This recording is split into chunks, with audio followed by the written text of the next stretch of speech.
Our story begins in a certain mansion deep within the mountains. Inside the mansion is a small crowd of people gathered around the center, as an old man who they address as elder, is announcing the news that Prince Yixian, the third-generation prince of the Yi family, is now dethroned to his position and that Yi Lang is now the new prince. The reason for his dethronement is due to his lack of talent and merit. The crowd of people celebrates the news. Yet, among the crowds, a shout of dissatisfaction was heard. This person is the sister of the dethroned prince. She questions why his brother is being dethroned when he fought for their family's mining rights in Nanshan.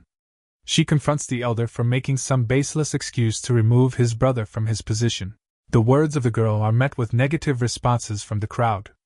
She argues that his brother risked his life for the family, so it is not fair for him to be treated like this. One of the men slaps the girl in the face, and Yi Lang calls her out for disrespecting the elder in public, threatening her to be imprisoned for 30 years as a punishment. He orders his man to punish the girl for disturbing the ancestral hall, and the man drags the girl using her hair. Suddenly, a threatening shout was heard at the entrance of the gate. And from there, Yixian punches the guy who was dragging his sister. Yixian places his feet on the head of the already unconscious man, but Yi Lang confronts him for hurting his man.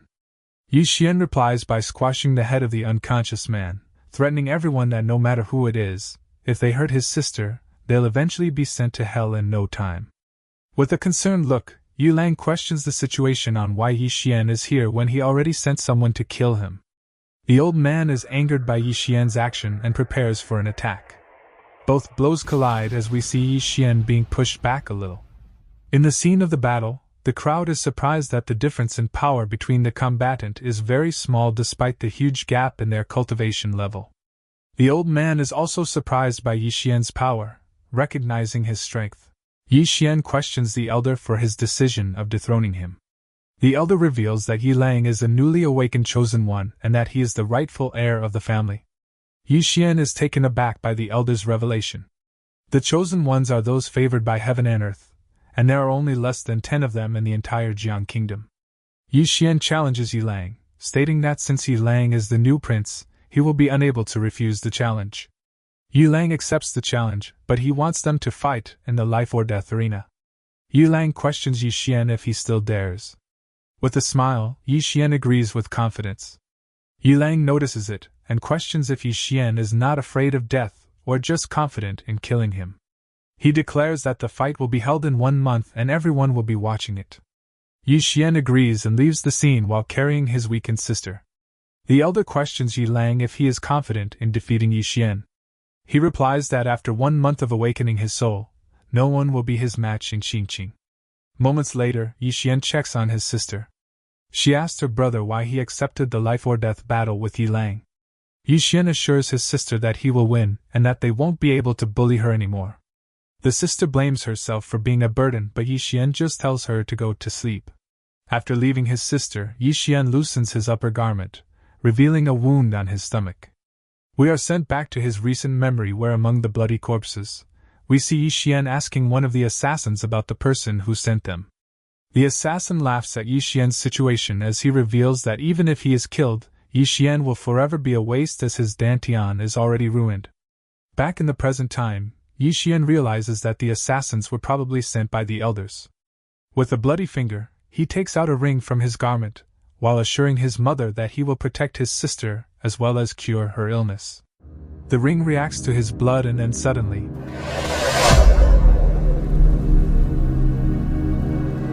he is standing up in front of a large tower with a menacing aura around it. Yixian opens the door without hesitation, revealing a seated skeleton, a sword, and a bloody writing on the floor, explaining that the skeleton is the Heavenly Sword Master and that he has been locked up for more than 1,000 years. His only hope is that the inheritor will take care of the Heavenly Sword sect. Yixian is confident that he can kill Yi Lang once he perfects the sword technique that was left behind. Suddenly, a female voice informs him that with his broken Dantian, he won't be able to inherit the legacy. The female examines Yixian and realizes why the Boundless Tower chose him. She informs him that he has an excellent talent but his Dantian is destroyed, which means that he needs to practice in another way. The female suggested a technique that will allow him to use his sword as a substitute for his Dantian. He will be able to bring the world to its knees if he can develop a sword body. She asks Yi Xian if he wants to learn the technique. Yi Xian questions her reason for helping him. She reveals that it is because he is the new lord of the tower. She also needs his help to retrieve the 9 Tao principles of the tower that is scattered in the celestial sky realm. The more he retrieves, the stronger he will become. Moreover, he will be able to control the most powerful beings in the tower. If he fails to collect them all, the seal might shatter and the strongest being will be free, which might result in his death. Yi Xian realizes that his discovery of the tower is both a blessing and a curse. He inquires about the 3 swords at the top of the tower, and if they can be used for practice. She reveals that those swords are too powerful, and if he is not afraid of death, then he can use them. She takes the sword of the skeleton, and tells him that the sword has been trapped for many years and has lost all of its spiritual power. Despite that, it is still very dangerous to absorb it into his Dantian. With Yi Xian's resolve to never gonna give you up, and to protect his sister, he agrees to absorb the sword. The female assures him that he won't die since she will protect him. Remembering his sister, he is resolved to absorb it all. In the 3rd chapter, the 2 elders engage in a conversation about Yi Xian's broken Dantian, a fact confirmed by the survivor of the Li family. The white-haired elder admires Yi Xian's audacity to fight with a broken Dantian, and sees it as an opportunity to showcase Yi Lang's abilities and harm Yi Xian's sister. Meanwhile, in a room, Yi Xian awakens from his slumber, realizing that he has advanced to the 6th grade of the Qi refinement realm. With wounds all around her, Yi Ling greets him and reveals that he has been unconscious for 3 days. Filled with concern for her, Yi Xian seeks information about the person who harmed her and learns that it was the kitchen chef who also served them rotten food. Determined to seek justice, they set out together. Later, Yi Xian locates the chef in the company of an elder. The chef discloses that the elder intends to arrange a betrothal between Yi Xian's sister and himself. Enraged by the mistreatment of his sister, Yi Xian swiftly retaliates, delivering a powerful punch and severing the chef's hand. The elder intervenes, preparing to strike and demanding Yi Xian's submission. However, Yi Xian's anger reaches its peak as he confronts the elder's audacious decision to betroth his sister to such a despicable individual. As their fists collide, the sheer force of Yi Xian's punch sends him flying backward. The elder is left in disbelief while Yi Xian, fueled by fury, places his foot on the elder's head, prepared to deliver a final blow. Before Yi Xian can act, the great elder steps in, questioning his loyalty to the family for daring to kill an elder. Yi Ling panics upon seeing the elders, but Yi Xian swiftly reassured her. In response to the elder's presence, Yi Xian boldly announced that he is indeed feeling rebellious, and even challenged the great elder, questioning if he also desired a fight. Yi Lang's voice interjected as he declared that they should be the ones to engage in combat. Noticing his cultivation level, the crowd, along with the great elder, praises him for accomplishing the remarkable feat of reaching the Qi transformation realm in a mere few days. Modestly feigning humility, Yi Lang downplayed his own achievements. Unwilling to waste his time on this charade, Yi Xian chose to walk away, leaving the scene behind. Just as the great elder was about to call him back, Yi Lang intervened. He smiles maliciously as he lets Yi Xian enjoy his remaining time.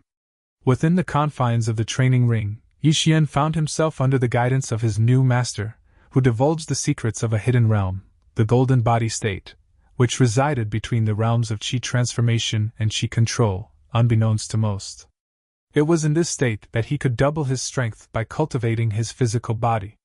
Eager to embrace this method, Yi Xian agreed to follow his master's teachings, delving into the art of physical cultivation. Moments later, a colossal beam of light erupted from the heart of the Yi family's household, piercing the heavens. Unbeknownst to Yi Xian, lost in deep meditation, his master showered him with praise, acknowledging his prodigious talent akin to that of a monstrous being. She revealed that the golden body held the potential to produce a vision of heaven and earth. Mistakenly attributing the celestial display to Yi Lang's talent, the members of the Yi family knelt in gratitude towards the heavenly forces. Meanwhile, Yi Lang's inquisitive mind questioned the true identity of the individual behind the wondrous vision. Assured of his own capability, he concluded that it must have been him, as within the Yi family, no one else possessed such extraordinary talents. Emerging from his deep meditation, Yi Xian experienced a substantial surge in power, which inadvertently fueled his overconfidence. Fortunately, his master intervened, guiding him back to the right path. Curious and hopeful, Yi Xian turned to his master, inquiring about a solution for his sister's ailment. She responded, revealing that she held the means to cure his sister's disease. However, the condition was that Yi Xian had to bring his sister inside the ring. Realizing the urgency of the situation, Yi Xian resolved to confront Yi Lang first, and then make his way to the capital immediately. In a moment of rest, Yi Ling informs him of the celebratory atmosphere within the clan, as the vision of heaven and earth had been attributed to Yi Lang's attainment. Dismissing the news, Yi Xian reassured his sister, promising to emerge victorious in their impending battle regardless of the circumstances. To ease their minds and enjoy a brief rest, Yi Xian invited his sister for a leisurely walk through the bustling streets. As they strolled, his sister's appearance caught the attention of a woman clad in a familiar garment. Beyond the city walls, a striking woman rode gracefully atop a horse, confirming that it was in this very location that the vision of heaven and earth had manifested. Delighting in their time together, Yi Xian and his sister suddenly found themselves amidst a gathering crowd, all fixated on the arrival of a person whose name echoed through the air. An Langshu, the esteemed genius of Jiangdou and the youngest scholar in the country, had the distinction of being the first student to receive an invitation from the headmaster of Kongmu Academy. Furthermore, she stood as the sole representative from the youngest generation of the Jiangdou lineage to have achieved the celestial sky realm, a remarkable feat that had garnered her a considerable acclaim and recognition. In the midst of the crowd, Lang Shu's attention was captured by Yi Xian, who emanated the hidden golden body state, capable of inducing a vision of heaven and earth. Mistakenly assuming him to be Yi Lang, she immediately issued a challenge. Yi Ling swiftly intervened, clarifying the misunderstanding and revealing their connection to Yi Lang as their relative. Suspicious of his sister's motive, Yi Xian watches as Yi Ling offers to accompany Lang Shu to their household. However, Lang Shu remained resolute in her desire to challenge Yi Xian, undeterred by the clarification. While accepting the challenge, Yi Xian requested a 2-day delay for their fight. Lang Shu, unconvinced of his qualifications to make her wait, scoffed at the idea of waiting for him. Displeased by her dismissive attitude, Yi Xian grabbed a cucumber and flung it towards her. Evading the projectile with ease, Lang Shu was taken aback when she realized that a lock of her own hair was now in Yi Xian's hand. Realizing his identity as a sword cultivator, Lang Shu retracted her previous remarks as she recognized Yi Xian's talent for being a sword cultivator at such a young age. As they approached the gates of the Yi household, Lang Shu was warmly greeted by the Great Elder, accompanied by Yi Lang and the clan members. In contrast, the siblings were promptly ordered to leave by the Great Elder. In defiance, Yi Xian questioned the elder's concern while flinging the cucumber directly at his face. Puzzled by the situation, Miss An inquired about the context. Yi Lang explained, casting Yi Xian in a negative light, labeling him as arrogant and devoid of talent.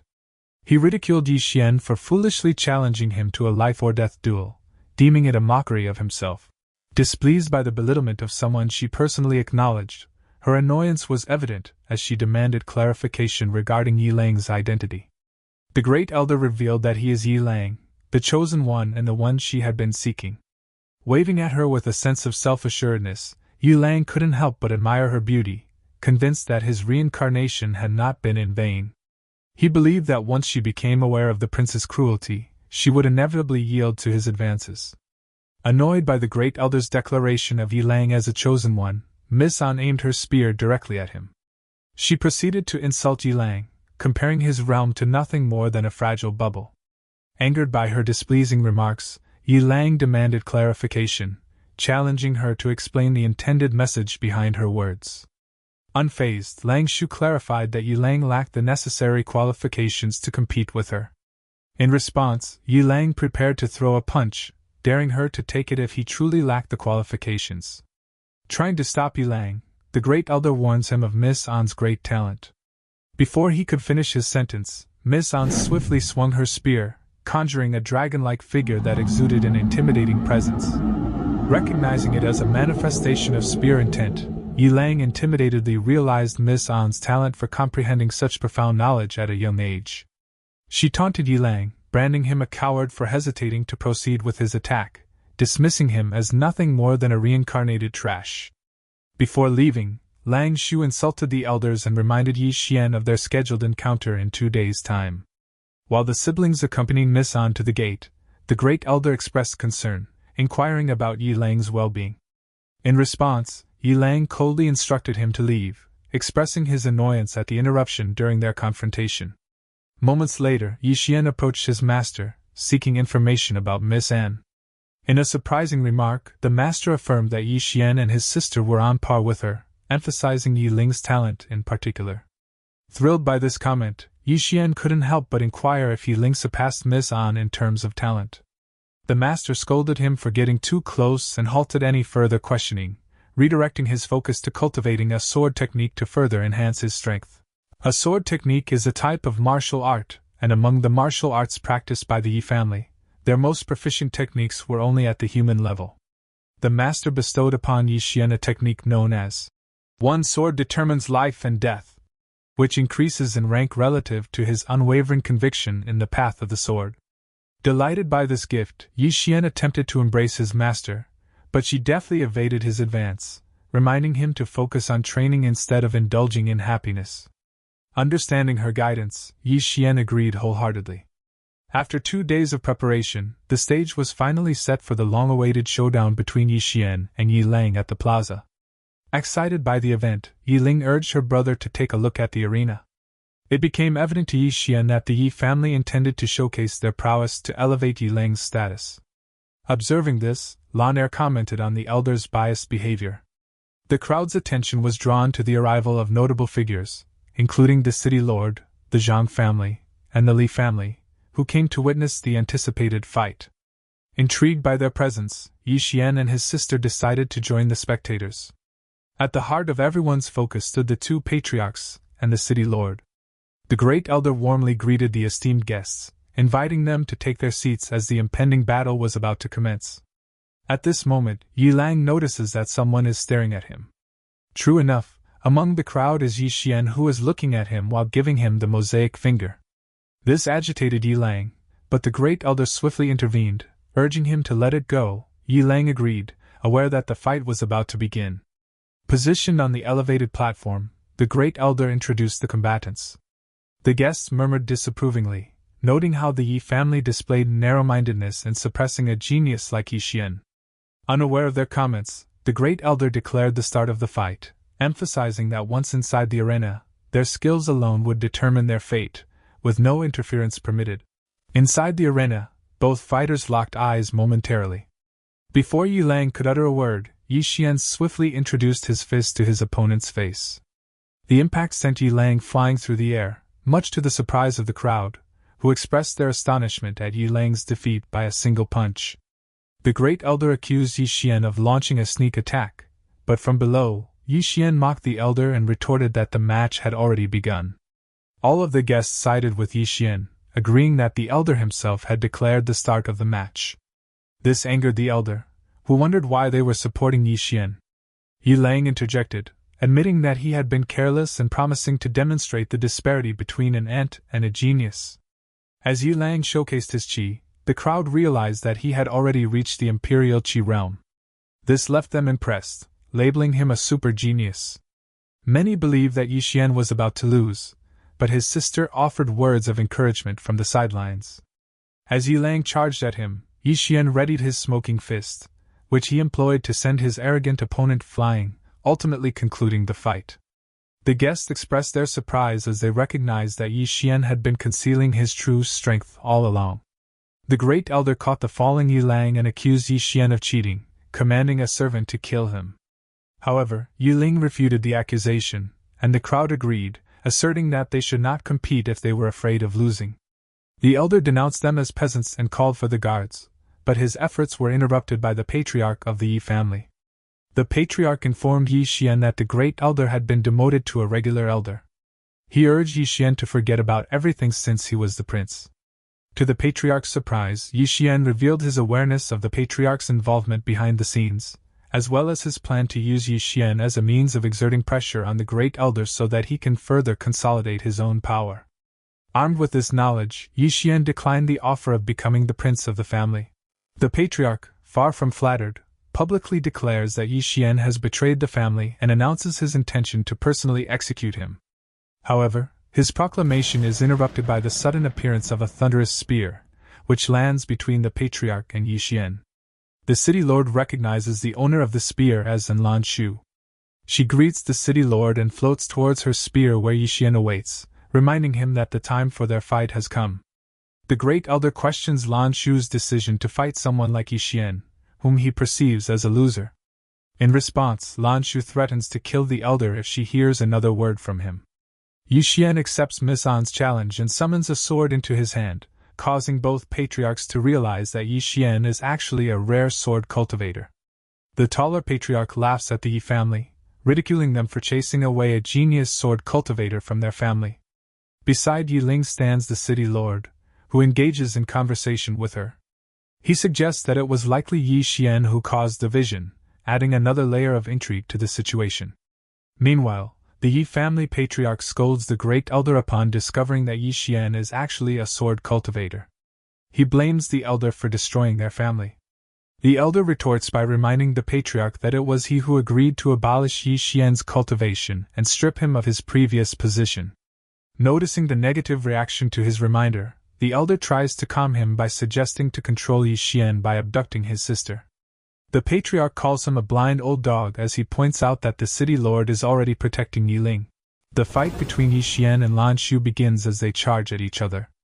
Their weapons collide, but Lan Shu quickly follows up with her spear intent, disarming Yi Xian. She thrusts her spear at him, but Yi Xian manages to evade the attack and seizes the opportunity to hold onto her spear, pulling her into his embrace.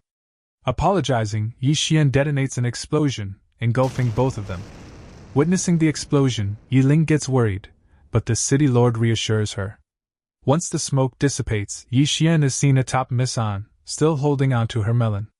Realizing his mistake, he promptly removes his hand. Miss An kicks him away, ordering him to get off. Yi Xian apologizes for the accidental touch, explaining that he didn't mean to do it. Miss An assures him that she is not petty and compliments his skill in close combat. She reveals that she had to utilize her realm advantage for the final kick she delivered. Concerned for her brother's well-being, Yi Xian's sister embraces him, while he assures her of his safety.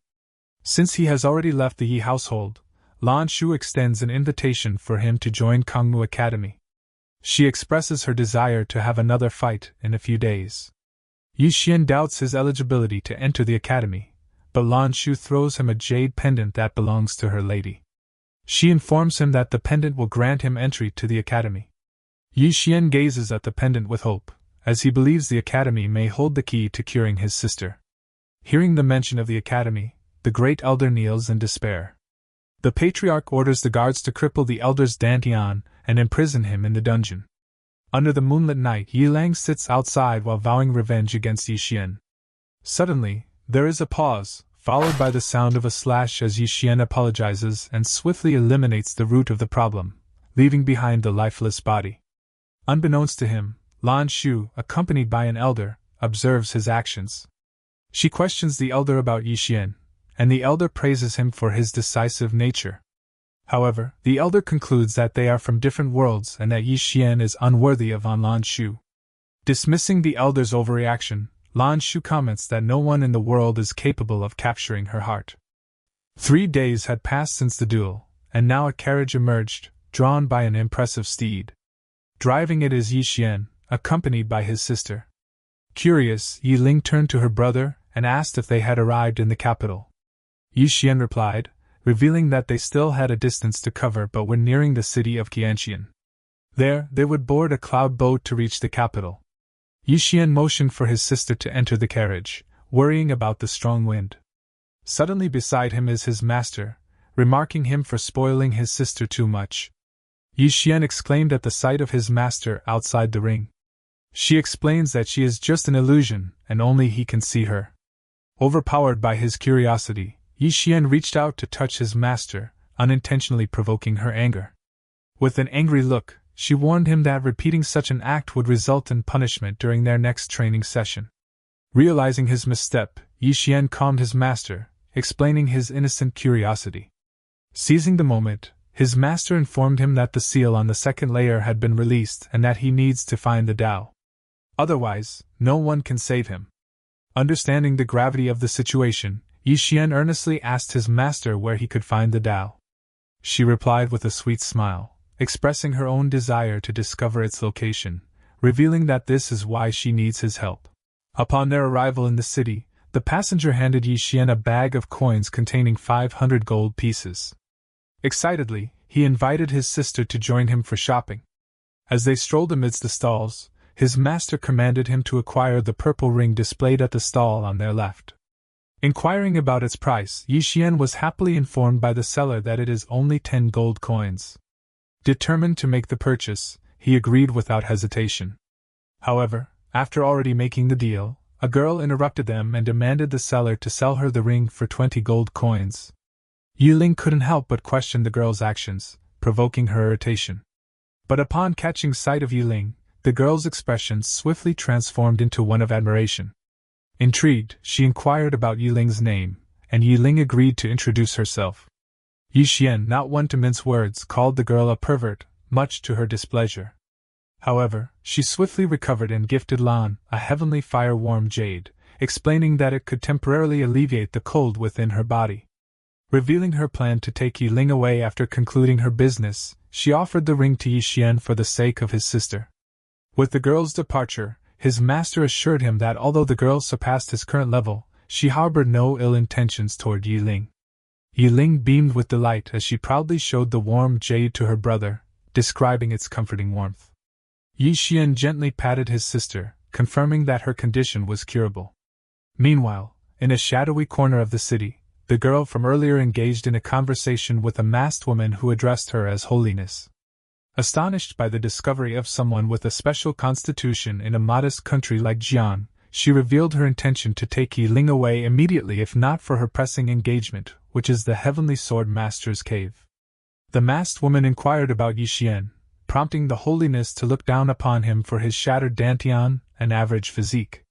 She ordered the masked woman, emphasizing that Yi Ling was the sole priority and that it doesn't matter if Yi Xian is dead or alive. Inside the ring, a tremendous slash of energy is seen leaving a slash on the floor as Yi Xian sat, exhausted yet triumphant.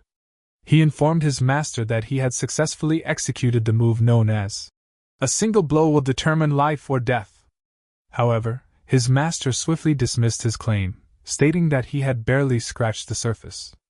She emphasized that if he wished to master the way of the sword, he must delve deep into his own heart. She also reminded him that he had not yet reached the level of Imperial Qi, which explained the backlash he experienced. The move he had performed was merely a manifestation of sword skill, not the genuine article. Regardless, Yi Xian felt a sense of satisfaction in acquiring a new skill that could aid him in battle. The master enlightened him further, explaining that he was underestimating the power of the sword and that with time, he would even be able to fight in midair. She then presented Yi Xian with the ring, unsealing its hidden powers. The ring had the ability to draw upon the strength of thunder and lightning, but it could only be used 5 times. Yi Xian made a jest about using his master's ability so that they could earn a fortune, resulting in her promptly kicking him out of the ring. Outside the ring, Yi Xian complained to his master for taking his comments seriously. He glanced at the precious ring and decided to store it away, recognizing its value. As he sat on his bed, he was disturbed by a commotion outside. Hurriedly, he went to investigate, and discovered his sister being harassed by a disrespectful middle-aged man who seemed to have a death wish. Understanding the situation, Yi Xian swiftly kicked the man in the stomach. Enraged and threatened, the man demanded that Yi Xian kneel and apologize for daring to initiate a fight on the drunken immortal's cloud ship. Undeterred, Yi Xian responded by directing the tip of his sword toward the man's face, prompting the cowardly troublemaker to cower in fear and cry out for help. The guards of the ship promptly responded to the commotion, ordering Yi Xian and the troublemaker to cease their fighting within the drunken immortal's cloud ship. Yi Xian, taking note of their formidable cultivation levels, recognized the strength of the guards serving aboard the ship. Meanwhile, still sprawled on the floor, the troublemaker informs the guards that Yi Xian is trying to take his life. A voice from behind the guard retorted that he could explain his grievances to the denizens of hell, and ordered them to throw him off the ship. Helpless and terrified, the troublemaker could only plead for mercy. The woman who had given the order then turned her attention to Yi Xian, explaining that the rules of her cloud ship applied to everyone beneath the sky, even to sword cultivators. She inquired whether they were prepared to jump or if they required any assistance. Uncertain of their fate, Yi Xian tried to negotiate, suggesting that while a swordsman cultivator was subject to the rules, it might not be the case for a great swordsman. Unbeknownst to everyone else, his master quickly refuted his claim of being a great swordsman. Yi Xian complained, urging her not to blow their cover, as no one would give her the Tao if he is actually forced to jump. Unaware of their covert conversation, the woman expressed her curiosity, mentioning that there were only 100 great swordsmen in Jiang. She gave Yi Xian an inquisitive look, wondering why she was unfamiliar with his existence. In response, Yi Xian exhibited his glowing sword, asking her if what she is seeing is fake, explaining that he had been diligently training alongside his master. To further validate his skills, he suggested that the woman find someone to challenge him if she still harbored doubts. In a dismissive manner, she stated that it was unnecessary, instead ordering someone to assign Yi Xian a special room as he was a student of a hermit sword cultivator. Yi Xian found himself standing in a beautifully adorned room, secretly marveling at its luxuriousness. His sister, on the other hand, openly expressed her amazement at the quality of the accommodations. Attempting to conceal his own awe, Yi Xian playfully remarked that his sister had never seen such opulence before, promising that he would provide her with an even better house in the future.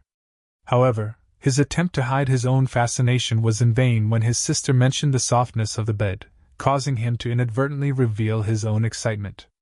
Just then, the woman from earlier called out Yi Xian's name and presented them with a spread of food, taking responsibility for the earlier misunderstanding. Surprised, she realized that Yi Xian was already seated at the table, assuring her that it was not a problem and inquiring about her name. With her gaze fixed upon him, she introduced herself as Han Shangming, the head of the drunken household, and in charge of the cloud ship they were on.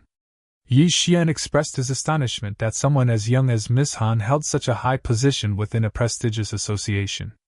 Secretly harboring a motive for learning about Yi Xian's master, she also complimented him for being a great swordsman at such a young age.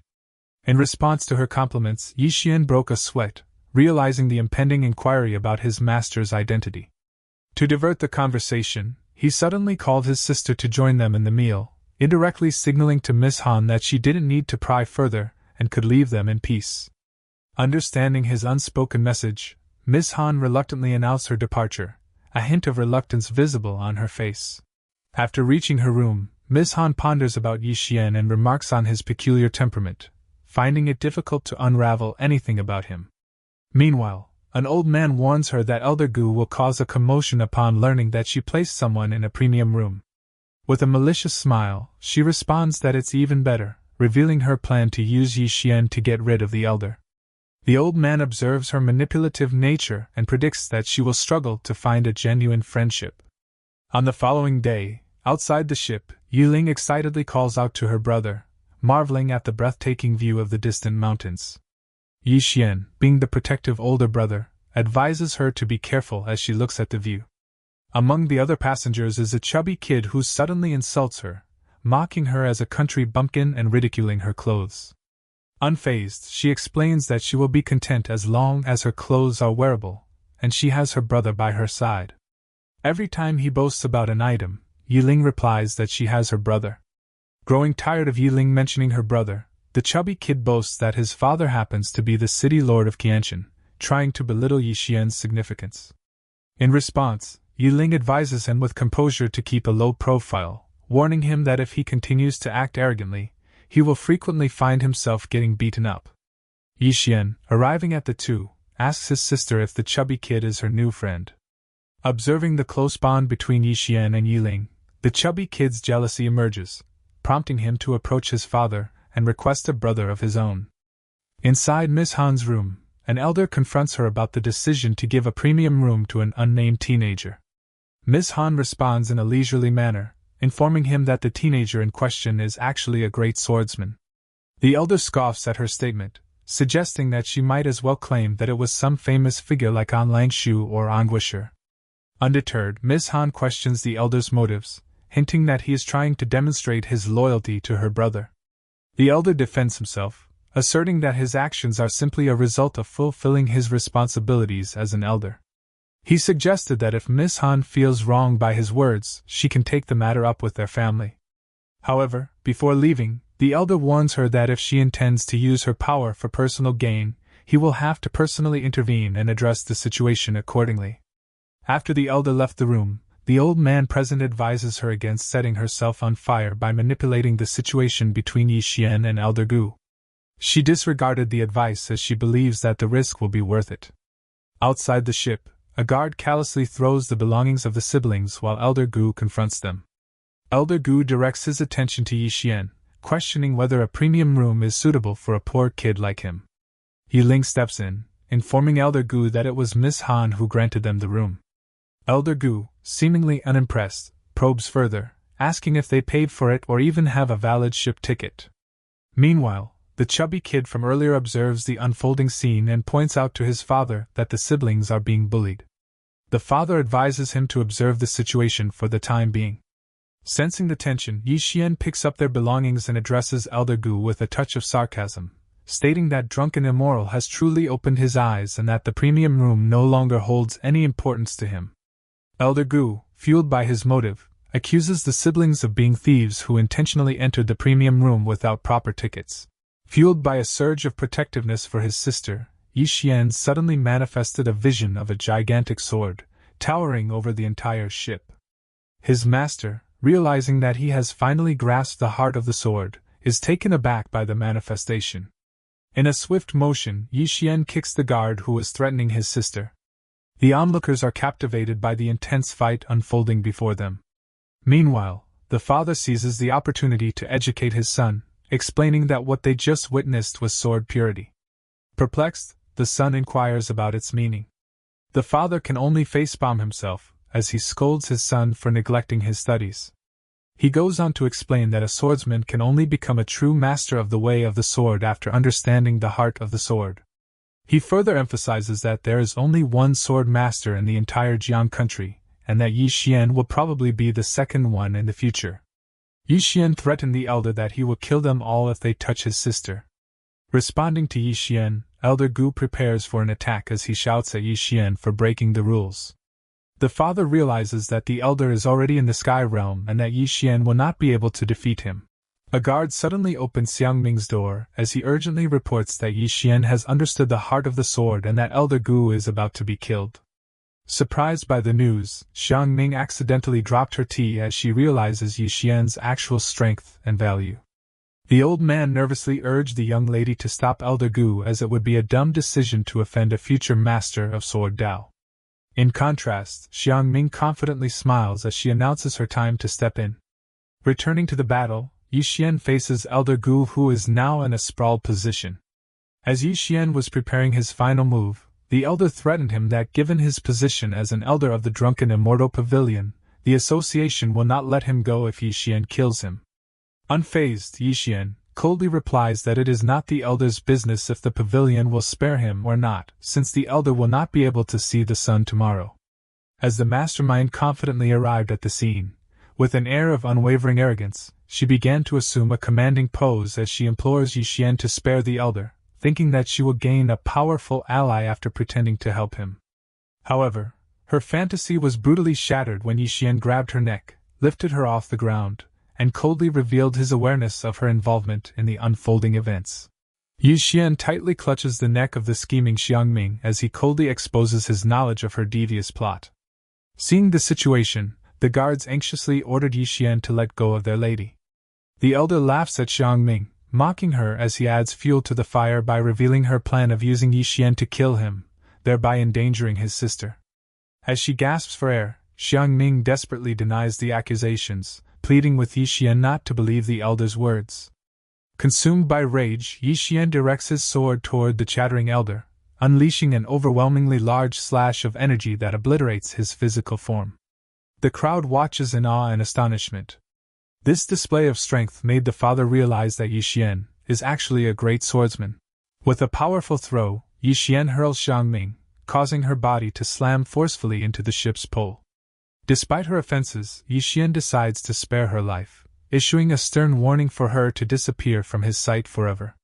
Suddenly, a commanding voice reverberates through the air, remarking Yi Xian as arrogant. The perplexed crowd scans their surroundings, attempting to locate the source of the voice. Hovering high above them is a white crane with a figure above it. The guy insincerely praises the country for being rich in talent. He inquisitively interrogates Yi Xian about the identity of his backer for daring to kill a member of the drunken immortal pavilion. Yi Xian responds with a hint of sarcasm and arrogance, questioning whether his own life would be spared if his backer possessed sufficient strength. The man, thoroughly amused by Yi Xian's retort, scoffs and remarks that he was just considering if he should also eradicate the forces supporting Yi Xian. City Lord Lu, the chubby kid's father from earlier, steps forward and requests the man's favor, urging him to spare Yi Xian. The man acknowledges Lord Lu but refuses his request, advising him to stay out of the matter as it pertains to the affairs of the drunken immortal. Lord Lu's expression turns threatening as he criticizes the man, the master of the 9th floor, for bullying the two youngsters. Before Lord Lu can finish his sentence, the 9th floor owner swiftly positions himself behind the city lord and asserts that this is a private matter, stating that he will not give anyone face. Yi Xian respectfully bows to Lord Lu, expressing gratitude for his intervention.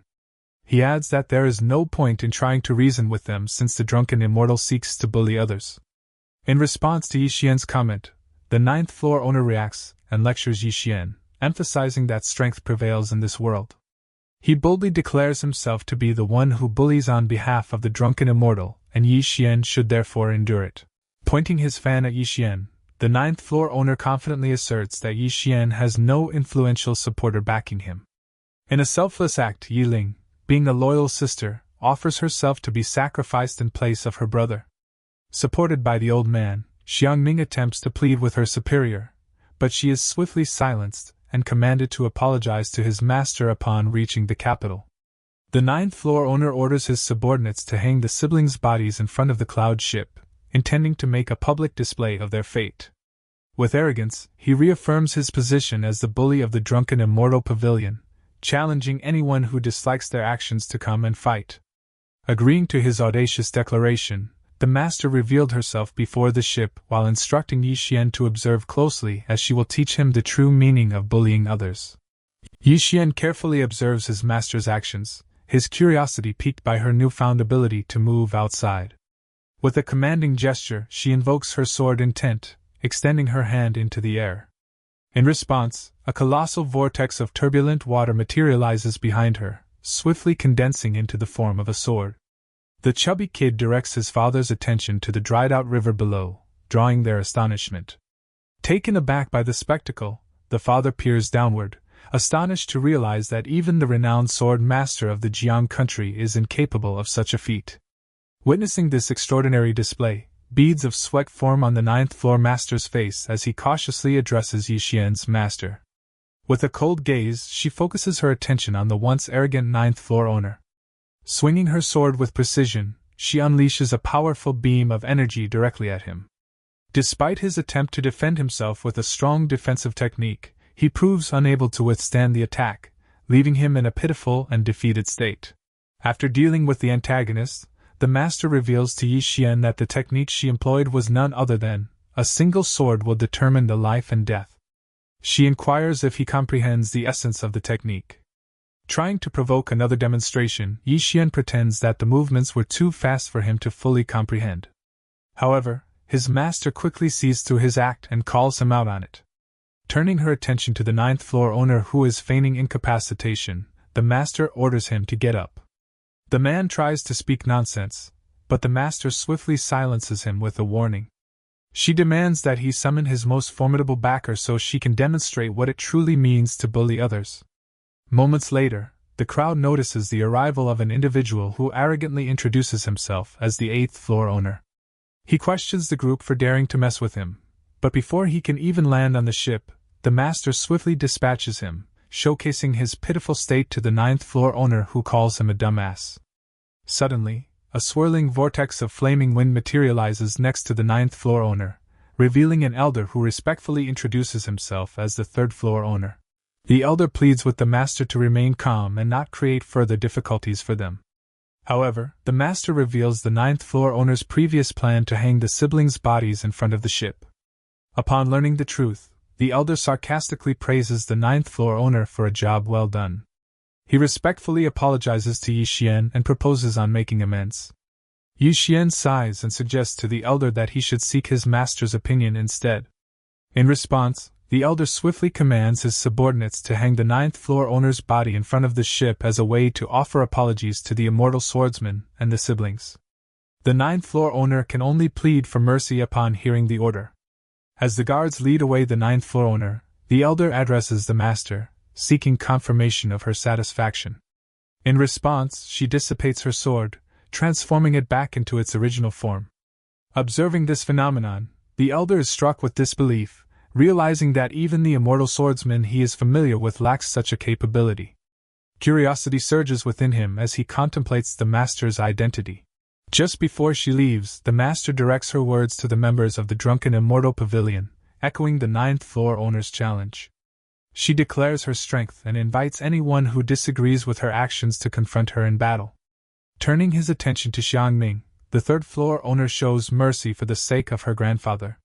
He commands her to go to the capital to reflect on her deeds and forbids her from interfering in the affairs of the drunken immortal pavilion henceforth. The old man acknowledges their luck for being spared by Yi Xian, but Xiangming expresses regret over missing the opportunity to befriend him. As a gesture of reconciliation, the third floor owner presents Yi Xian with a VIP card for the drunken immortal pavilion. Yi Xian expresses gratitude to the elder, assuring him that the matter has been resolved. Within the ring, the master inquires if Yi Xian feels relieved. Yi Xian joyfully laughs, expressing his immense relief as he embraces his master's shoulder. Curiously, he asks her how she was able to emerge from the ring. Reacting to Yi Xian's gesture, the master firmly disengages from his embrace, maintaining a serious demeanor. She emphasizes the importance of his training, reminding him that he must develop the resolve and strength befitting a sword master in order to protect his sister. Furthermore, she reveals that the second seal will unlock in 4 months' time in exchange for her exiting the ring. With a serious tone, she warns Yi Xian of the dire consequences that await him if he fails to find a means to seal it. After a few moments, the announcer finally informs the passengers that they have arrived at the imperial capital, advising them to remain seated until the ship has landed. As the passengers leave the station, a voice from behind calls out to Yi Xian, addressing him as a big brother. Yi Xian turns around and sees that it is the chubby kid who had been impressed by his strength, and now considers him as an elder brother. Yiling, not one to let this opportunity slip by, playfully asks the chubby kid how he would address her if he called her brother as big brother. The chubby kid, a bit perplexed, hesitantly addresses her as little sister. Flattered by his response, Yiling crosses her arms and raises her head in approval, expressing her satisfaction with his answer. Lord Lu joins the conversation, and Yi Xian respectfully greets him, expressing gratitude once again for his earlier assistance. The city lord, however, dismisses Yi Xian's gratitude, stating that his help was negligible. Considering that the siblings are newcomers to the capital, the city lord extends an invitation for them to stay at his house. Yi Xian declines the offer, mentioning their intention to go to Kangmu Academy. Lord Lu informs him that it would be pointless to visit the academy at such a late hour, and insists on hosting them at his residence. Inside Lord Lu's household, everyone gathers around the table as they are served. Lord Lu proposes a toast to Yi Xian, but his son interjects, urging his father not to delay his training in becoming a sword cultivator. Annoyed, Lord Lu scolds his son for underestimating the challenges of becoming a swordsman. Yi Xian watches the exchange with amusement, and agrees to train the chubby kid, on the condition that he loses weight. The chubby kid is taken aback by the seemingly impossible condition, and everyone at the table shares a laugh at his reaction before continuing with their meal. While enjoying their meal, one of Lord Lu's subordinates interrupts to inform him about the first prince hosting a banquet and extending an invitation to him. Lord Lu, in turn, invites Yi Xian and his sister to accompany him. Perplexed, Yi Xian questions whether they can truly attend the prince's banquet. Lord Lu assures him that every year, Kangmu Academy holds an examination, attracting talented individuals and troublemakers alike to the capital. The purpose of the banquet is to entertain all those who have gathered. Lord Lu assures Yi Xian that he will not have any problem getting into the academy and encourages him to seize this opportunity to network and establish connections, emphasizing their importance in the capital. Realizing the potential benefits, Yi Xian concludes that Lord Lu is right. He acknowledges that the banquet will gather numerous talented individuals and hopes that among them, someone may possess knowledge or resources to help cure his sister's condition. Yi Xian extends his heartfelt thanks to Lord Lu for the favor, and Lord Lu modestly dismisses the significance of his contribution. Noticing her own fatigue, Yi Ling chooses not to join them. Yi Xian suggests that she takes the opportunity to rest until his return. As they arrive at the banquet, a charming lady notices them and warmly welcomes Lord Lu, informing him about the activities organized by the prince for the newcomers. She kindly asks if he would be interested in observing these activities. Lord Lu declines the offer with a suspicious cough and instead orders the lady to guide them to the prince. Intrigued, Yi Xian inquires about the nature of the activities. In response, Lord Lu awkwardly feigns ignorance while wearing a nervous expression. Upon their arrival at the gathering, the lady leads Lord Lu into the room where the first prince awaits. Lord Lu informs Yi Xian that he will need to leave him momentarily to meet with the prince. Observing the luxurious carpet beneath their feet, the chubby kid remarks that it is made from the hide of a red tiger, which costs at least 1,000,000 gold coins. This realization dawns on him, highlighting the wealth of the drunken immortal pavilion surpassing that of his own family. One of the guests warmly greets Yi Xian and expresses curiosity about his background. Yi Xian responds, stating that he is a humble loose cultivator from the city of Qing. At first, Yi Xian is glad to find that the people in the capital are friendly. However, upon learning his background, the guest's attitude abruptly changes, leaving him behind in his greeting position while referring to him as a stray of the party. Meanwhile, the guest swiftly shifts their attention to another attendee, someone with a more esteemed background. Engaging with him eagerly, the guest treats him with enthusiasm and respect. The chubby kid observes this interaction with irritation, commenting on the guest's tendency to look down on others. In a fit of anger, the chubby kid approaches Yi Xian, offering to handle the guest on his behalf. Yi Xian, however, advises him to let it go, explaining that it's unnecessary to get worked up over such behavior as it is common among certain individuals. Aligned with Yi Xian's sentiments, the first prince extends his praise, acknowledging Yi Xian's achievement in gaining the recognition of the city lord. As the crowd gathers and the prince's presence becomes known, whispers and comments ripple through the onlookers. One individual expresses his enviousness of Yi Xian's fortune for receiving praise from the prince. Another voice joins in, expressing a more dismissive tone, emphasizing that empty praise alone is insufficient if he fails to prove himself beyond that. Lord Lu introduces the prince as Jiang Nianxing, and in response, Yi Xian introduces himself. Observing the interaction, the prince privately criticizes Lord Lu, considering him foolish for asking him to recommend someone like Yi Xian. However, upon further contemplation, he realizes that Lord Lu is a cunning individual and that things can't be as simple as they seem. Speculating that Yi Xian is merely a pawn in Lord Lu's plan, he concludes that Lord Lu wants him to appear courteous in front of everyone to attract potential talents. The prince exchanges a meaningful glance with Lord Lu, silently acknowledging his understanding of the underlying strategy. Inwardly puzzled, Lord Lu wonders why the prince is looking at him. The announcer's voice resonates through the hall, declaring the arrival of Mu Suiqing. Upon hearing this, the prince quickly informs Lord Lu about pressing matters that require his immediate attention, signaling his need to depart. Concerned that the prince might overlook Yi Xian, Lord Lu attempts to stop him. However, misinterpreting Lord Lu's intentions regarding Yi Xian, the prince insists on leaving. Intrigued by the unfolding situation, Yi Xian turns to Lord Lu and inquires about the identity of Mu Suiqing, noticing the prince's urgency to meet her. Lord Lu, with a hint of intrigue in his voice, reveals that Suiqing is no ordinary girl. She is renowned as the #1 beauty in the capital. This revelation piques Yi Xian's curiosity, prompting him to question whether Suiqing surpasses the beauty of An Lan Shu. Lord Lu spits out his drink in surprise upon hearing Yi Xian's question.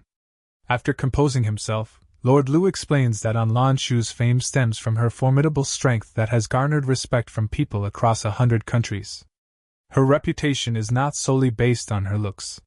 Mu Suiqing, on the other hand, is backed by the influential Mu family, becoming a coveted figure for those with ambitions for the throne. Thus, the prince, along with others, seeks to marry Mu Suiqing as a strategic move to gain support and strengthen their pursuit of the crown. Upon learning about the prince's intentions, Yi Xian's perception of him diminishes. Lord Lu, hearing Yi Xian's remark, reflects inwardly, regretting his decision to withhold Yi Xian's true background from the prince. He had been concerned about potentially upsetting Yi Xian by revealing too much about him. As a result, he realizes that the prince doesn't hold any regard for Yi Xian whatsoever. A carriage arrives in front of the building where the banquet is being held. Emerging from the carriage is an incredibly beautiful woman who captivates everyone with her presence. As the prince chuckles, assuming her arrival is intended for him, he remarks that news of her visit would surely make others envious. However, Miss Mu quickly dispels his illusion by stating that she is here for her friend. Xiangming extends her hand, laughing at Suiqing's response to the prince and cautioning her that such a response might make the prince dislike Xiangming instead. Suiqing responds by questioning if the prince would dare to do so.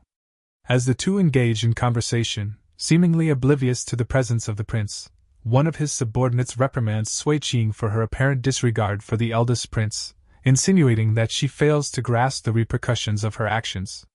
However, the prince himself interrupts, his mind filled with delusions of conquering Suiqing in more ways than one, causing him to drool in anticipation. Upon entering their room, Xiangming playfully teased her friend, suggesting that the prince had instantly fallen for Suiqing. In response, Suiqing questioned the prince's worthiness of her affection. Shifting the topic, Suiqing's gaze landed on Yi Xian, noticing Xiangming's lingering glances towards him since they entered the room. Suiqing playfully turned the tables and asked if Xiangming had developed a secret crush on Yi Xian. Caught off guard, Xiangming hastily denied it. Noticing Xiangming's reaction, Suiqing took the opportunity to enlighten her friend about the nature of men. She stated that men were merely servants to be utilized for personal gain. Furthermore, Suiqing suggested that Yi Xian's presence at the event might be driven by his ambition to climb the ranks and earn favor from the prince. Xiangming reluctantly agrees with Suiqing's assessment but adds that Yi Xian is not a man to be provoked. Intrigued by her words, Suiqing pulls her friend towards the gathering, determined to show her the true colors of men. She confidently states that no man can resist her charm. However, Xiangming cautions her about Yi Xian and advises her to at least be polite if she insists on approaching him. As they reach Yi Xian, he reluctantly introduces himself as a loose cultivator. His cold gaze falls upon Xiangming as he contemplates whether the drunken immortal intends to seek revenge. Suiqing confronted Yi Xian, questioning how a loose cultivator like him was able to enter the banquet. In response, Yi Xian questioned her identity, demanding to know why she was concerned about his methods of entry. Reacting to this, Suiqing maintained her formal demeanor and formally inquired about Yi Xian's identity. However, Yi Xian appeared disinterested, not even bothering to look at her while she is speaking to him. Lord Lu noticed this and nervously informed Yi Xian that she was the Suiqing they had discussed earlier. Witnessing this interaction, Suiqing couldn't help but assume that Yi Xian was putting on a show of importance. She pondered the idea that regardless of how affection is expressed, the essence of love remains the same. Suiqing put on a facade of sweetness in front of the onlookers, aiming to make it difficult for Yi Xian to reject her. With what seemed like a genuine intention to befriend him, she extended an invitation for him to visit her place. Deep inside, she harbored the confident belief that her invitation would be impossible for any man to refuse. However, Yi Xian politely declined, citing the presence of his friends as a reason why he couldn't leave at that moment. He assured Suiqing that there would be a future opportunity to meet. Yet, in his inner thoughts, Yi Xian concluded that it would be better to avoid crossing paths with this woman. The onlookers gasped in disbelief as Yi Xian unexpectedly declined the invitation of the renowned beauty of the capital. Sensing the tension rising, Xiangming urgently advised her friend to step back and cautioned against pressuring Yi Xian any further. However, much like how Xiangming had disregarded the old man's warning about not making an enemy out of Yi Xian, Suiqing chose to ignore her friend's advice. She started shedding tears, portraying herself as a victim and questioning Yi Xian whether she was unworthy of being his friend, attempting to manipulate the situation to her advantage. Deceived by her act, the crowd grew angry at Yi Xian for making their beloved Suiqing cry, accusing him of arrogance. In the midst of it all, Sui Qing secretly found amusement in this situation, relishing the public pressure surrounding Yi Xian. However, to her surprise and dismay, Yi Xian firmly told her to go back, leaving her with a mix of anger, surprise, and defeat written across her face. From behind the crowd, a big guy spoke up, questioning Yi Xian's audacity to speak to Miss Mu in such a manner. The person standing before him recognized the guy as Kong Qi, a new student from the Kongmu Academy. In response, the chubby kid stepped forward, demanding to know Kong Qi's identity for disrespecting his older brother. Unfazed by the confrontation, Kong Qi swiftly leaped forward, demonstrating his imposing size as he landed before the kid. With an intimidating demeanor, he extended his massive hands, threatening to break every bone in the kid's body. Trembling in fear, the chubby kid looked up at the towering figure before him. Sensing the imminent danger, Lord Lu called out to his son, ready to intervene. Just as the tension reached its peak, Yi Xian swiftly took action, delivering a powerful punch to Kong Qi's face, rendering him unconscious on the floor. After incapacitating his opponent, Yi Xian redirected his attention to Sui Qing and expressed his preference for forming friendships based on genuine character rather than resorting to manipulative tactics. Standing beside her, Xiang Ming clarified that Kong Qi had no association with them whatsoever. Sui Qing observed her friend's actions, pondering whether Xiang Ming truly had romantic feelings for Yi Xian. At that moment, the prince arrived, curious about the commotion, remarking that the gathering resembled a bustling vegetable market. As the crowd respectfully greeted the prince, Lord Lu, among the onlookers, saw this as a potential opportunity for the prince to recognize Yi Xian's abilities and possibly recruit him. Meanwhile, Sui Qing confronted the prince, questioning his remarks and implying that he had referred to her as a vegetable seller's wife. Concerned by her reaction, the prince quickly apologized and tried to calm her down. He clarified that it was a misunderstanding and asked her to explain the cause of her distress.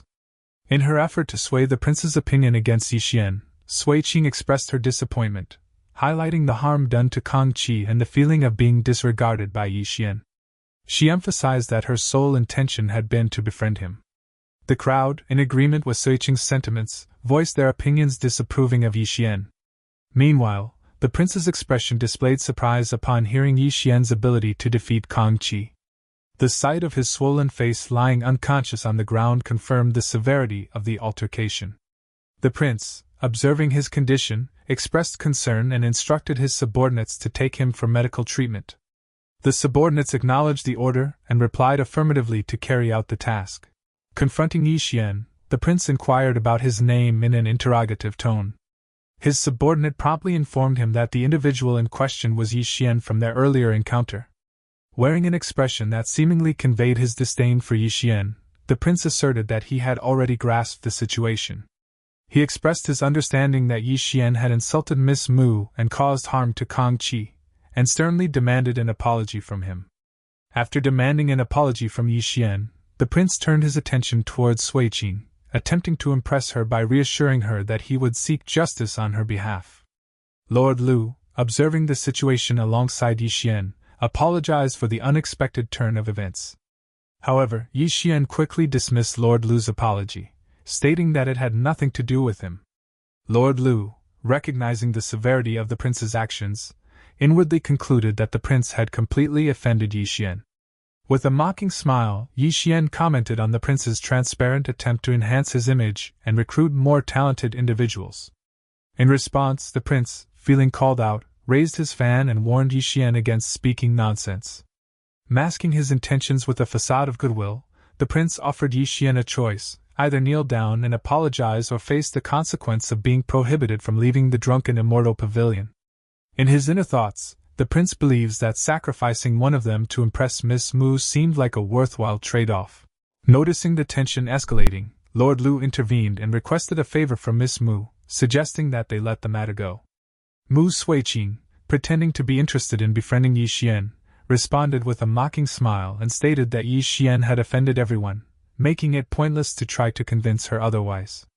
Lord Lu, at a loss for words, stood with a perplexed expression, uncertain of what his next course of action should be. Observing the scene, Yi Xian couldn't help but chuckle at the pretentiousness of the woman. Noticing his laughter, Sui Qing confronted him and demanded to know what he found so amusing. In response, Yi Xian replied that he found amusement in someone like her, who is so consumed by her own beauty and family background. Yi Xian proceeded to mock the crowd, referring to them as a bunch of fools who were making a spectacle of themselves by blindly following someone who only observed from the sidelines. He then directed his words to Sui Qing, informing her not to bother pretending to befriend him because he had no interest in her, even if she were to pose naked in front of him. Recognizing Sui Qing's inflated ego, the prince and the crowd stared at her with nervous anticipation, awaiting her reaction. Consumed by anger, Sui Qing charged a burst of energy in Yi Xian's direction. However, Yi Xian effortlessly neutralized her attack and pushed her back in the process. As she realized the true extent of Yi Xian's strength, Sui Qing composed herself and maintained a calm demeanor. Instead of backing down, she decided to compliment Yi Xian and issued a challenge, testing his limits to see just how much he could endure. However, before she could attack, Xiang Ming stepped in, taking responsibility for this situation despite clarifying that it wasn't her intention for things to escalate. Confused, Sui Qing questioned her friend, asking if she was taking Yi Xian's side. Begging Sui Qing not to cause any further trouble, Xiang Ming pleaded with her to let it go. However, Sui Qing retorted that she couldn't simply brush it off due to the severity of Yi Xian's words. The prince, in agreement with Sui Qing, assured her that nothing would happen to them and added that he would ensure Yi Xian faced the consequences for insulting Sui Qing. Just then, after declaring his dominant word, an assertive voice from a room silences the crowd as it sarcastically praises the prince for being powerful. After looking above, the prince sweats profusely as he realized the identity of the person who was addressing him. Everyone proceeded to greet the national warrior of their country, and she proceeded to descend as she remarks on the rarity of talent in the Jiang country, and that the prince had made a stupid move by provoking one of them. The prince replies with concern as he points out that Yi Xian is merely a loose cultivator who insulted Sui Qing and harmed Kang Qi. In response, Lang Shu questions him if he is implying that he is better at recognizing talents. The prince hastily denies it, not daring to offend her.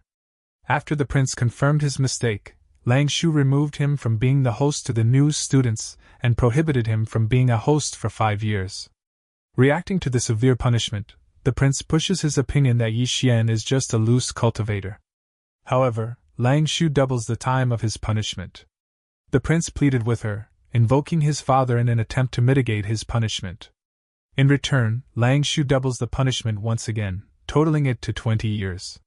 Hearing this, the prince raises his hands in resignation, finally accepting the punishment.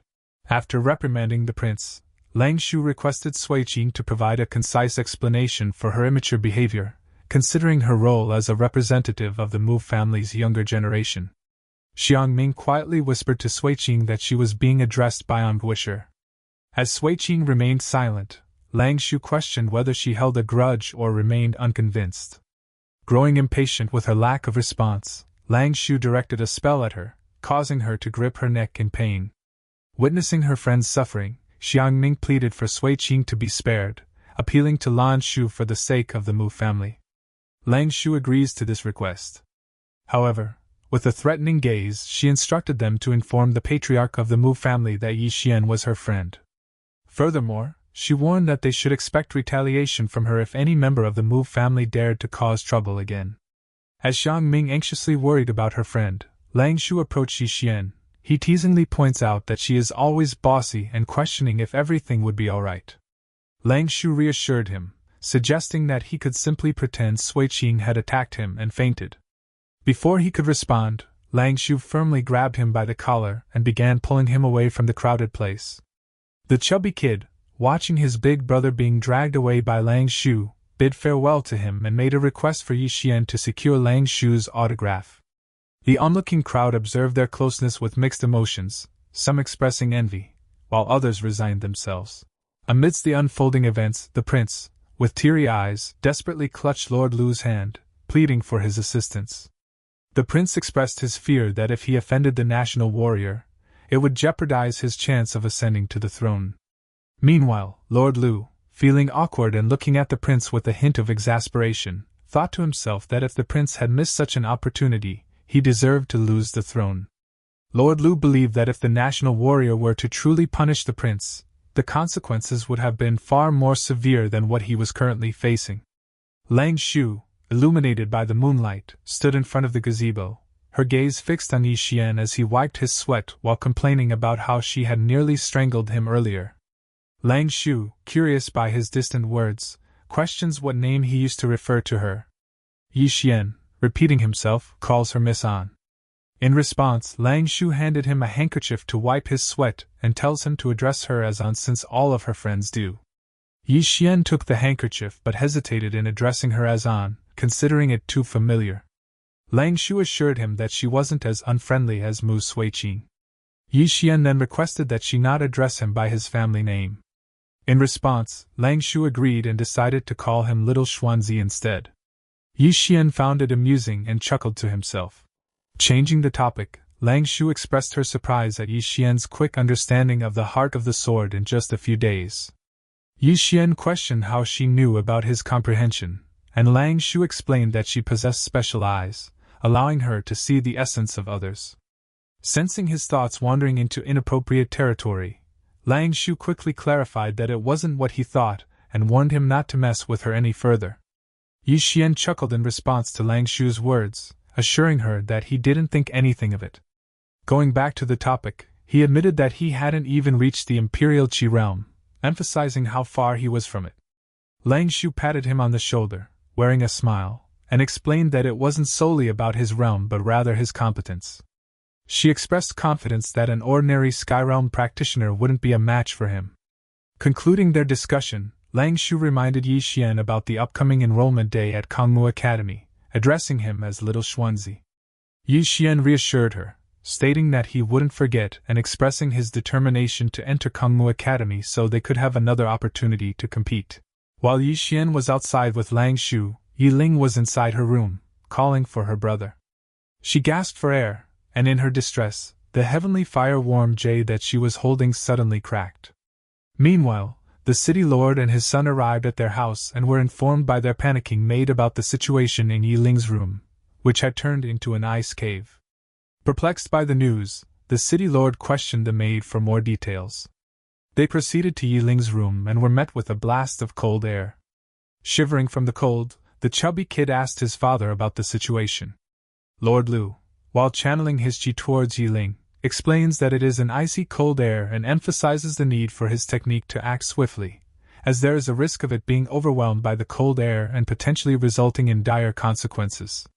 Inside her inner world, a peculiar bird that looks like a Pokemon appears to reside. As it opens its eyes, the bird-like creature detects a fiery energy approaching. Effortlessly, the bird disperses the energy, nullifying its impact.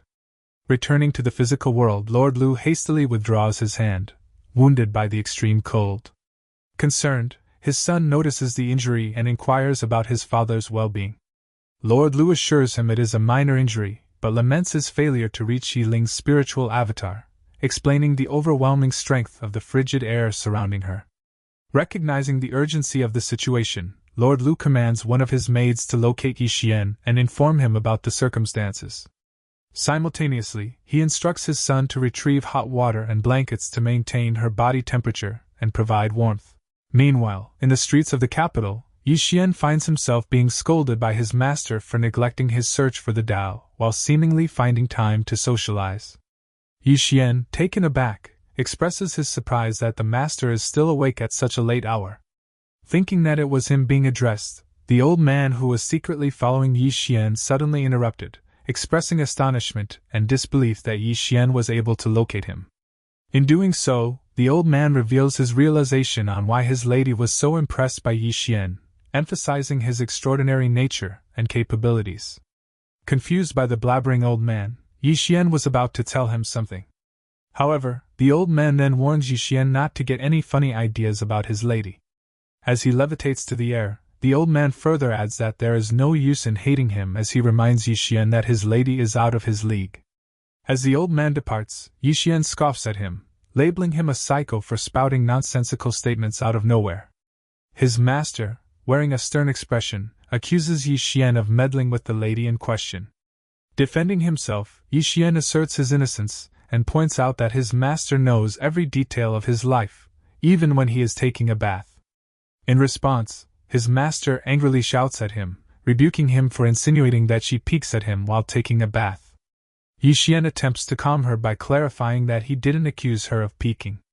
However, unconvinced, his master chases after him, wielding a sword and threatening to kill him. In a frantic bid to escape, Yi Xian repeatedly apologizes while reminding her that she is his master. As he flees, he accidentally collides with the maid who was tasked with finding him. Realizing the urgency, the maid finally reveals information about Yi Xian's sister. Upon hearing this, Yi Xian immediately rushes toward his sister's location. Upon witnessing the scene, Yi Xian's master comments on his unwavering concern for his sister, noting his restlessness. As she gazes at the star-filled sky, memories from the distant past flood her mind, reminding her of a similar situation that occurred millions of years ago. Upon arriving at his sister's location, Yi Xian is met by the anxious chubby kid who informs him about the situation. Concerned for his sister, people rush towards Yi Ling's room, carrying blankets and warm water. Taking in his sister's condition, Yi Xian turns to his master and desperately asks if there is any way to save her. In response, his master mentions that the heavenly flame jade has been shattered and instructs Yi Xian to retrieve it so she can attempt to repair it. Holding his sister's hand, Yi Xian makes a heartfelt promise that he will enter the academy to find a skilled doctor who can cure her. After the busy night, the group finally arrives at the gates of the academy. As Yi Xian gazes at the grand entrance, he exclaims at the immense size of the academy, which spans the entire mountain. In response to his observation, Lord Lu explains that in the capital, Manhua Academy and Drunken Immortal Pavilion are the largest factions, having existed for numerous dynasties. Curious about the reach of Manhua Academy, Yi Xian wonders if there are other branches of the academy in Jiang. Lord Lu responds by clarifying that the academy they see before them is just a branch, and the main academy is located in Shenzhou, a distant place in China. Lord Lu further expresses his confidence that Yi Xian can reach Shenzhou if he wanted to. However, Yi Xian humbly replies that Shenzhou is too far away, and his only aspiration is to gain admission into the academy. As the chubby kid listened to their conversation, he boldly declared that he too would be able to enter the main academy. Irritated by his son's arrogant remark, the city lord informed him that he was the one who had the most trouble finding a place at the academy. In response, the chubby kid pointed out that his brother was watching and therefore his father should allow him to show off. Yi Ling reassured the chubby kid that they would take him to the main academy later. Playfully, the chubby kid replied that she was indeed clever. While they were engrossed in their conversation, the gates began to open, signaling the start of the admission process. At the top of the stairs stood an old man who introduced himself as Kang Zhong, the outer principal of the academy. He proceeded to explain the rules, stressing that there were only 20 slots available for this enrollment. The examination would consist of 3 levels, and if the number of participants exceeded 20, they would be required to engage in combat to secure their position. As Kang Zhong's words echoed throughout the square, the thousands of hopeful individuals in attendance were reminded that only a select few would have the opportunity to be accepted. Continuing his instructions, Kang Zhong declared that for the first level, anyone unable to climb the 9 flights of steps up the mountain would be immediately disqualified and asked to leave.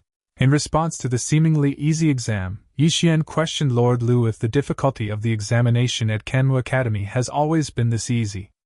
However, contrary to his expectations, Lord Lu explained that the challenge is not easy at all. He explains that Mount Kangmu was surrounded by a formation, with escalating pressure with each step on the stairs. Even ordinary practitioners in the imperial realms might struggle to pass. Concerned for his brother, Yi Ling asked Yi Xian if everything was alright, sensing the potential challenges that lay ahead. Yi Xian, wanting to alleviate his sister's worries, leaned in and whispered to her that his intention was to rely on his own abilities to be admitted to the academy. However, he reassured her that if all else failed, he would use the jade pendant that Lang Shu had given him. This would ensure his acceptance into the academy, therefore he was confident that he wouldn't encounter any difficulties in getting admitted. Lord Lu, realizing that the gates had already opened, urged Yi Xian to hurry to the designated place and prepare for the examination. However, before they could proceed, the chubby kid runs in the opposite direction while making some bullshit excuse that he needs to go to the bathroom. Frustrated by the kid's behavior, Lord Lu angrily calls him hopeless. Upon entering the gate, the examiners were greeted by a row of swords arranged in a formation. The master expressed her surprise at encountering such a malicious formation within Kangmu Academy. Intrigued, Yixian questioned if it was truly a sword formation. The master confirmed and explained that the formation lacked both defensive and offensive power, but it was considered nasty. Curious, Yixian asked why it was deemed nasty. The master replied that the purpose of the sword formation was to seal the remnants of the sword owner's past into the blades. She further explained that it was usually used to humiliate opponents, but she never expected to encounter it at this location. Yixian comments on the academy for not being afraid of ghosts with such a formation. The master jokingly responds that the ghosts would take a detour upon seeing this formation. Kang Zhong, the outer principal, instructed all the participants to climb the stairs, explaining that reaching him would be considered passing the test. Excited by the prospect, the participants hurried towards the stairs, eager to prove themselves. Meanwhile, Yixian entrusted his sister to Lord Lu's care temporarily. Yiling wished him luck, and Yixian made his way towards the competition area. Unbeknownst to Yixian, Yiling's cold symptoms had started to resurface again. Concerned for her well-being, Lord Lu suggested that she wait for news instead of exerting herself further. Despite her illness, Yiling reassured Lord Lu not to worry, assuring him that she had the warm jade with her. She insisted on witnessing her brother's journey to join the prestigious Kangmu Academy. She explains that Yixian had endured countless hardships for her sake, and had faced more challenges than she had. With her supporting him, she wanted to see her brother enter the Kangmu Academy so that she will be able to leave with a peace of mind. After an exhausting climb, Yixian finally reached the end of the stairs. Kang Zhong addressed the remaining examinees, stating that 42 people had successfully passed the first test this year, slightly more than the previous year. Unexpectedly, Kang Zhong singled out someone and ordered them to leave. Yixian stared in disbelief as Kang Zhong confirmed that he was indeed addressing Yixian himself. Perplexed by the situation, Yixian questioned why the elder was ordering him to leave. Kang Zhong explained that this year, Kangmu Academy would only accept students with a cultivation level of at least the lowest level of the Imperial Realm. As a 6th grade Qi realm, Yixian did not meet the qualification.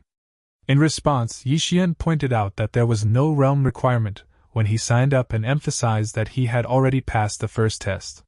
The elder coldly replied that even if Yixian had passed the first test, it wouldn't matter as he could still be expelled if ordered to do so. He further added that according to the rules, disobedience towards an elder would result in a punishment with 100 poison sticks and immediate expulsion from the mountain. Realizing that he was being targeted, Yixian contemplated the possible reasons behind it. Suddenly, a thought struck him as he noticed the shared family name of Kang Zhong and Kang Qi. Curiosity driving him, he approached the elder and inquired about his knowledge of Kang Qi. The elder revealed that Kang Qi was his grandson. Angered, the elder questions his motive for asking. Yixian, not backing down, accused the elder of abusing his power for personal gain. Before the situation could escalate further, another individual intervened, expressing disapproval of Yixian's words and suggesting that the elder punish him for a fair evaluation. The intervening student seized the opportunity to make a name for themselves in front of the elder, mockingly staring at Yixian. Kang Zhong concurred with the student's statement, claiming that they were merely following the rules. Yixian let out a sigh, seemingly disappointed by their decision to insist on expelling him. However, Yixian had a surprise in store. Activating his trap card, he revealed his jade pendant to the others, boldly proclaiming that he no longer needed to pretend as he possessed a means to enter through the back door. As the other students recognized the jade as belonging to the national warrior, one person angrily claimed it was fake.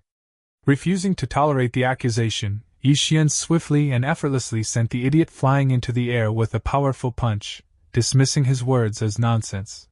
The onlookers deemed Yixian ruthless for his actions. Witnessing the altercation, Kang Zhong, the honorary teacher of the Kangmu Academy, saw an opportunity to justify himself. He accused Yixian of physically assaulting someone, using it as a means to prevent him from joining the academy. Fueled by his own confidence, Kang Zhong declared that regardless of the presence of the national warrior, Yixian would never be allowed to enter the academy. Veins visibly pulsating on his forehead, Kang Zhong commanded for Yixian to be apprehended and executed. In response to his orders, 2 subordinates rushed towards Yixian, ready to carry out their teacher's command. Witnessing this, Yi Ling's worry intensified, while Lord Lu, though nervous himself, assured Yi Ling that his brother would be all right. Lord Lu couldn't help but think to himself that the Kangmu Academy was foolish for not recognizing the genius that Yixian possessed.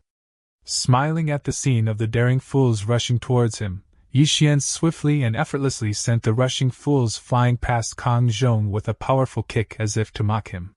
Seeing this, Kang Zhong couldn't deny the prodigious talent before him. Yixian had defeated 2 cultivators in the Sky Realm while still at the Qi Transformation Realm, showcasing his exceptional abilities.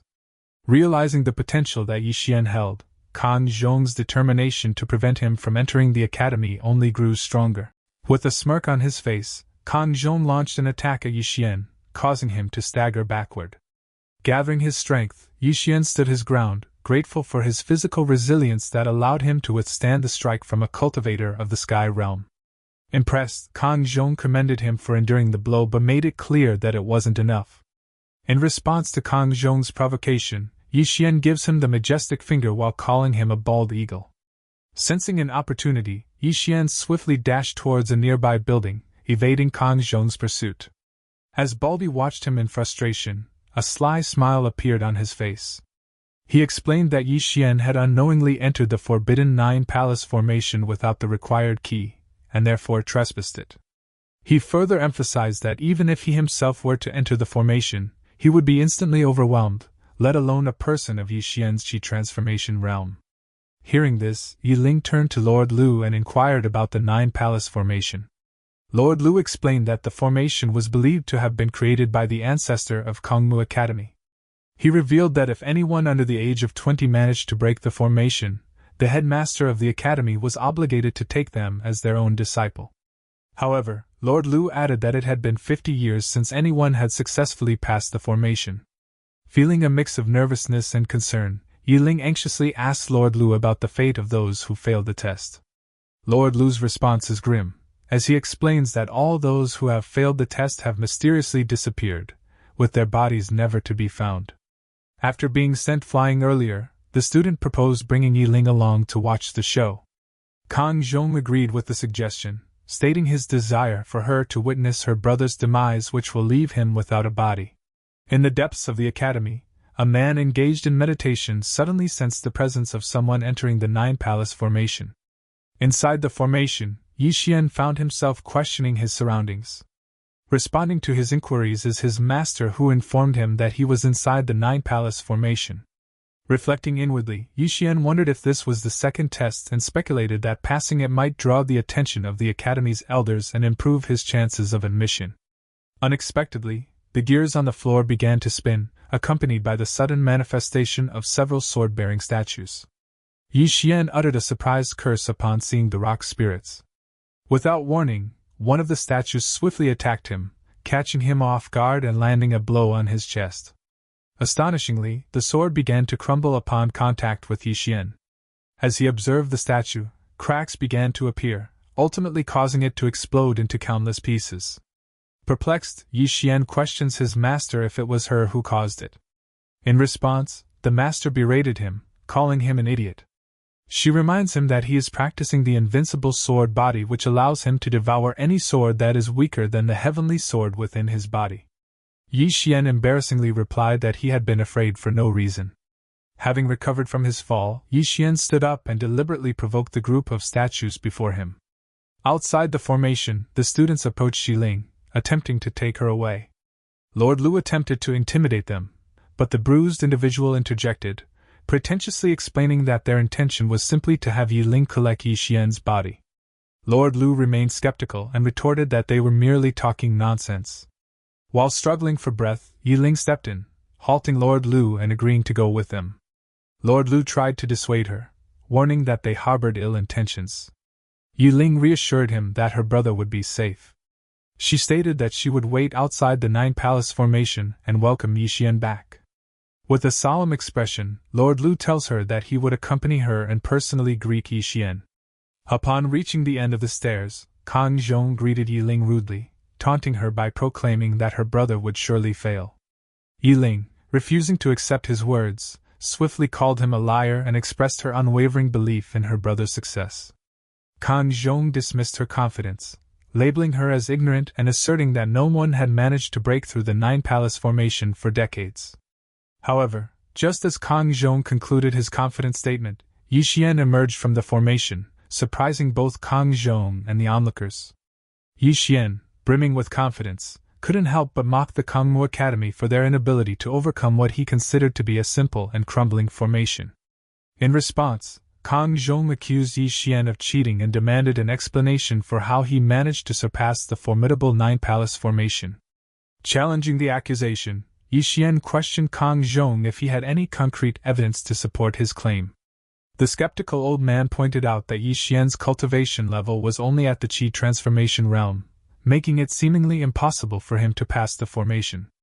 Just as the tension between them was escalating, the deputy dean known as Dean Li Xiu finally arrived, effectively putting an end to their heated exchange.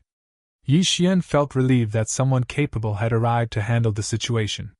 Dean Li Xiu immediately announced that Kang Zhong had abused his authority for personal gain and instructed him to report back to the staff regarding his misconduct, relieving him of any further involvement in the student recruitment process. Acknowledging this turn of events, Baldy responded with an obviously sweet expression. Despite not fully understanding how Yi Xian managed to break the formation, Dean Li Xiu praised him for his achievement, and acknowledged that he possessed a strong foundation despite his cultivation realm. However, Dean Li's praise was short-lived as he suddenly noticed Yi Xian's shattered Dantian, the energy center of his cultivation. Reacting to the shocking revelation, Dean Li retracted his previous words, averting his gaze as he suggested that Yi Xian could instead stay at the academy as a martial artist. The suggestion was met with negative comments from some of the examinees, who whispered among themselves, belittling the role of martial artists as mere tea servers. Despite the lowly position, Yi Xian, with a heavy heart, inquired if he could have a doctor attend to his sister if he were to accept the offer. Disagreeing with Yi Xian's suggestion, Yi Ling dissuaded her brother from accepting an inferior job solely for her sake. She tried to convince him that she was already cured, but in the midst of their conversation, Yi Ling suddenly collapsed, causing Yi Xian to become deeply worried about her well-being. In his desperation, Yi Xian made a heartfelt plea to Li Xiu, promising to become a martial arts apprentice and do anything for the Kangmu Academy if it meant saving his sister. However, Li Xiu turned his back to the scene, explaining that the academy only had 3 masters of medicine, and it wouldn't be easy to treat the family of a mere martial artist. Yi Ling tried to console her brother, urging him not to be so sad. Nevertheless, Yi Xian couldn't hold back his emotions, hugging his sister tightly as tears streamed down his face, blaming himself for her suffering. Gently touching her brother's face, Yi Ling requested that he not cry. She expressed her desire to pass away in his arms, assuring him that she had been very happy and promising to be his sister again in the next life. Observing this moment, Lord Lu addressed Li Xiu, questioning him if he had no concern for breaking the hearts of the students. Despite being called out, Li Xiu remained apathetic to the situation. Upon hearing Lord Lu's words, Yi Xian rose from his position, determined to dissuade Lord Lu from wasting his time trying to convince the dean. Yi Xian didn't want to force anyone into helping him. He believed that there were other options beyond the Kangmu Academy that could potentially cure his sister. As Yi Xian continues to make his way down the stairs, Kang Zhong persistently follows him, threatening him for hurting his grandson. However, Yi Xian remains undeterred, ignoring Kang Zhong's words and focusing on his goal. As he descends the stairs, a man from out of nowhere suddenly addresses Yi Xian. In an unexpected turn of events, the old man informs him that he has the power to save his sister. This revelation surprises Yi Xian, as he wonders where this man came from. Observing this exchange, Baldy berates the old man, criticizing him for recruiting in front of Kangmu Academy. In response to the old man's offer, Yi Xian firmly expresses his determination to do whatever it takes to save his sister, even if it means marching towards hell. Tidying himself, the old man reassures Yi Xian that he doesn't need him to go to hell. Instead, he proposes that Yi Xian becomes his student at Kanglin Academy. Whispering to Yi Xian, Lord Lu reveals that Kanglin Academy used to be on par with Kangmu Academy, but its glory has diminished over time. Yi Xian thanks Lord Lu for the information but emphasizes his unwavering commitment to saving his sister. Witnessing Yi Xian's resolute determination, the old man conjures a flame that begins as a small fire but gradually transforms into a magnificent lotus-shaped flame. Observing the scene, Baldy expresses his disbelief that the old man is willing to use such a valuable fire spirit to save a girl he deems useless. Unfazed by Baldy's comments, the old man completes his preparations and directs the fiery lotus towards Yiling, who is cradled in Yi Xian's arms. Momentarily distracted by the intense heat, Yi Xian is urged by Lord Lu to look at his sister, who is now floating in the air, enveloped by the blazing lotus. Witnessing the unfolding scene, Yi Xian called out to his sister with deep concern. However, before he could fully express his worry, the old man tapped him on the shoulder, providing reassurance that Yiling would be all right. He explained that the fire spirit was actively countering the cold poison within her body. Yi Xian's eyes remained fixed on the old man, astonishment evident as he marveled at the man's incredible abilities. In his thoughts, Yi Xian acknowledged the old man's amazing skills, realizing that he hadn't even noticed how the man approached him. As the flames gradually subsided, Yiling opened her eyes, a fiery mark adorning her forehead. Believing that she had already perished, Yiling burst into tears upon seeing her brother before her. Embracing Yi Xian tightly, Yiling expressed her guilt, blaming herself for his supposed demise and suggesting that they could be together as ghosts. Yi Xian's initial surprise transformed into pure happiness upon hearing his sister's nonsense. His expression radiated joy as he happily informed her that they were both alive and well. Yiling, taken aback by his revelation, questioned how she had managed to survive. Yi Xian fondly replied, reminding her that he would never allow anything bad to happen to her. Amidst the emotional scene, the old man interjects, informing them that despite the fire spirit's capability to temporarily suppress the cold poison within Yiling's body, he is uncertain about its duration. Regardless, Yi Xian expresses his gratitude to the old man, vowing that he will never forget this act of kindness for the rest of his life. While walking past them, the old man positively responds to his words and instructs Yi Xian to address him as Dean Ji. He tells Yi Xian to prepare himself as they will be returning to the Kanglin Academy. Yi Xian agrees to the instruction. The siblings then approach Lord Lu, bidding their farewells and expressing their heartfelt gratitude. Yi Xian thanked Lord Lu for taking care of him and offered his assistance in the future, should Lord Lu ever need it.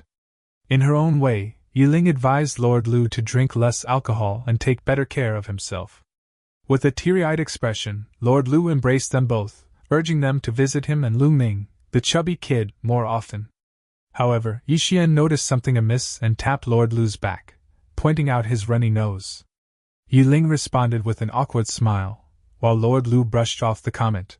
Moments later, observing the heartwarming scene with a mocking smile on his face, Kang Zhong interjects, mocking the Kanglin Academy for using a valuable fire spirit for someone he considers trash.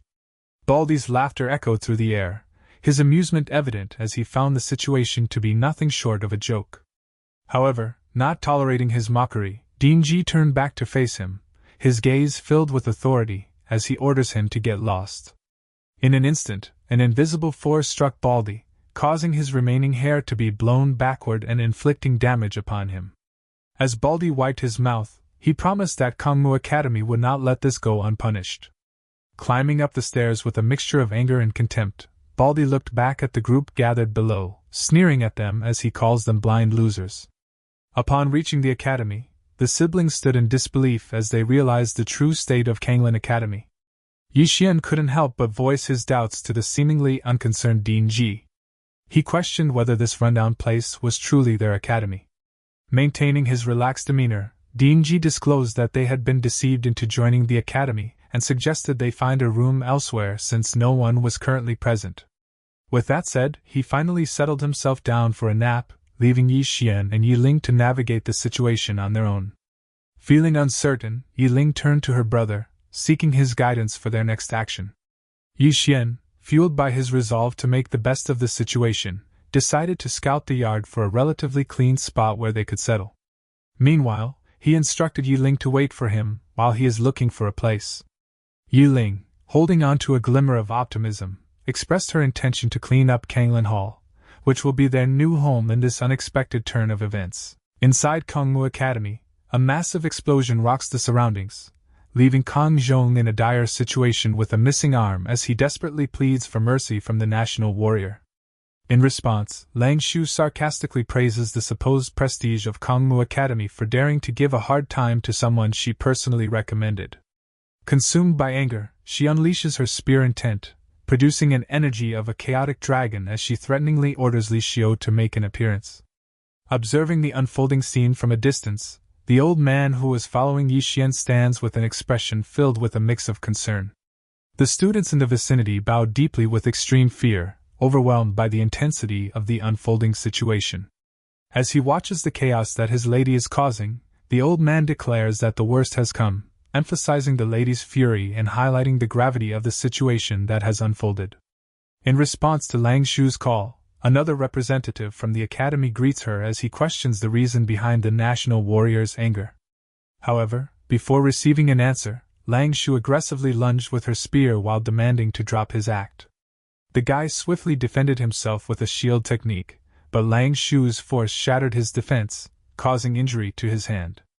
As a final gesture, Lang Shu cast away a jade pendant, declaring that she no longer has any association with the Kangmu Academy. Meanwhile, at the Kanglin Academy, Yi Xian continued his search for a suitable place to settle. His attention was drawn to a house, and he contemplated entering to investigate. Upon opening the door, his nose started to bleed as he realized that someone was bathing inside. Both individuals exchanged bewildered glances, taken aback by the unexpected encounter. Yi Xian blushed and slowly closed the door, apologizing for the mistake of entering the wrong room. As he processes the situation, Yi Xian sat behind the closed door with a shocked expression on his face as he questions why a woman was present despite the dean's assurance that no one was around. While contemplating, a sword suddenly impaled the door, narrowly missing Yi Xian. He stared at the sword with a mix of surprise and confusion. From behind the door, the woman named Li Anji asked if he saw it. Flustered, Yi Xian implies his ignorance, and replied that he only liked men. The sword was withdrawn from the door, and as Yi Xian attempted to continue his departure, the door suddenly swung open, revealing Anji in a robe and causing him to momentarily lose his balance. Faking his indifference, Yi Xian expressed his annoyance at having his clothes ruined by the bathwater. Reacting to this, Anji wondered if Yi Xian truly likes men. Interrogatively, she asked Yi Xian to identify himself, to which he responded indifferently by introducing himself as Yi Xian, a new student. Continuing his charade, Yi Xian inquired about the unpleasant odor emanating from her. The woman reacted angrily, denying any presence of foul substances around her. She scolded Yi Xian, expressing her disapproval for being judged by a man who likes a man, and demanded that he leave. Yi Xian, wearing a mischievous smile, departed while remarking on the mockery of the situation. In his thoughts, he actually found the scent quite pleasing. Hence the face. Inside the Kangmu Academy, 3 individuals with mysterious backgrounds sat at a single table, engaging in a conversation about the incident involving the national warrior. The old man with a cane remarked that Deputy Dean Li Xiu had provoked the national warrior, and should be punished by facing the wall on the cliff. The man in the yellow garment shared his opinion, dismissing the significance of Yi Xian's genius. He argued that it would be Yi Xian's loss if he failed to join their esteemed Kangmu Academy. Furthermore, he warned against punishing Li Xiu, as it would result in them becoming the laughingstock of the world. The person who was injured agreed with the guy, asserting that they should let the world know that, despite his talents, Yi Xian was still considered a failure in the eyes of the prestigious Kangmu Academy.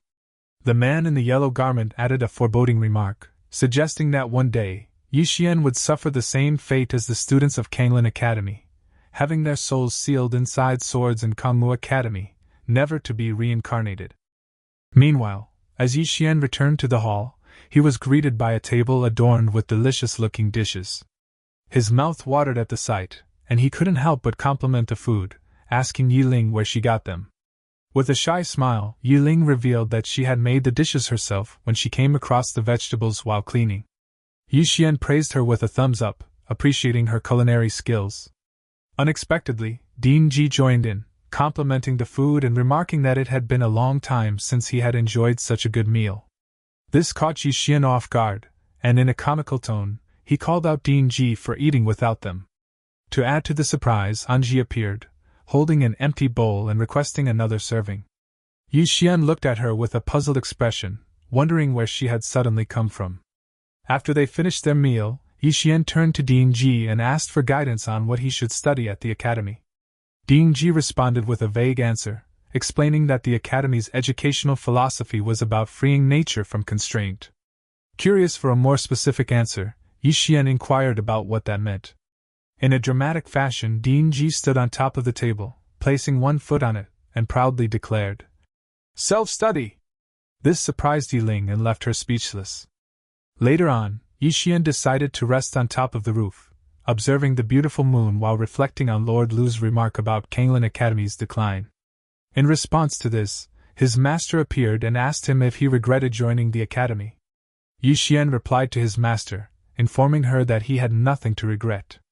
Shifting the conversation, Yi Xian raises an important point about his skill improvement, highlighting that absorbing swords is the only way for him to improve his skills.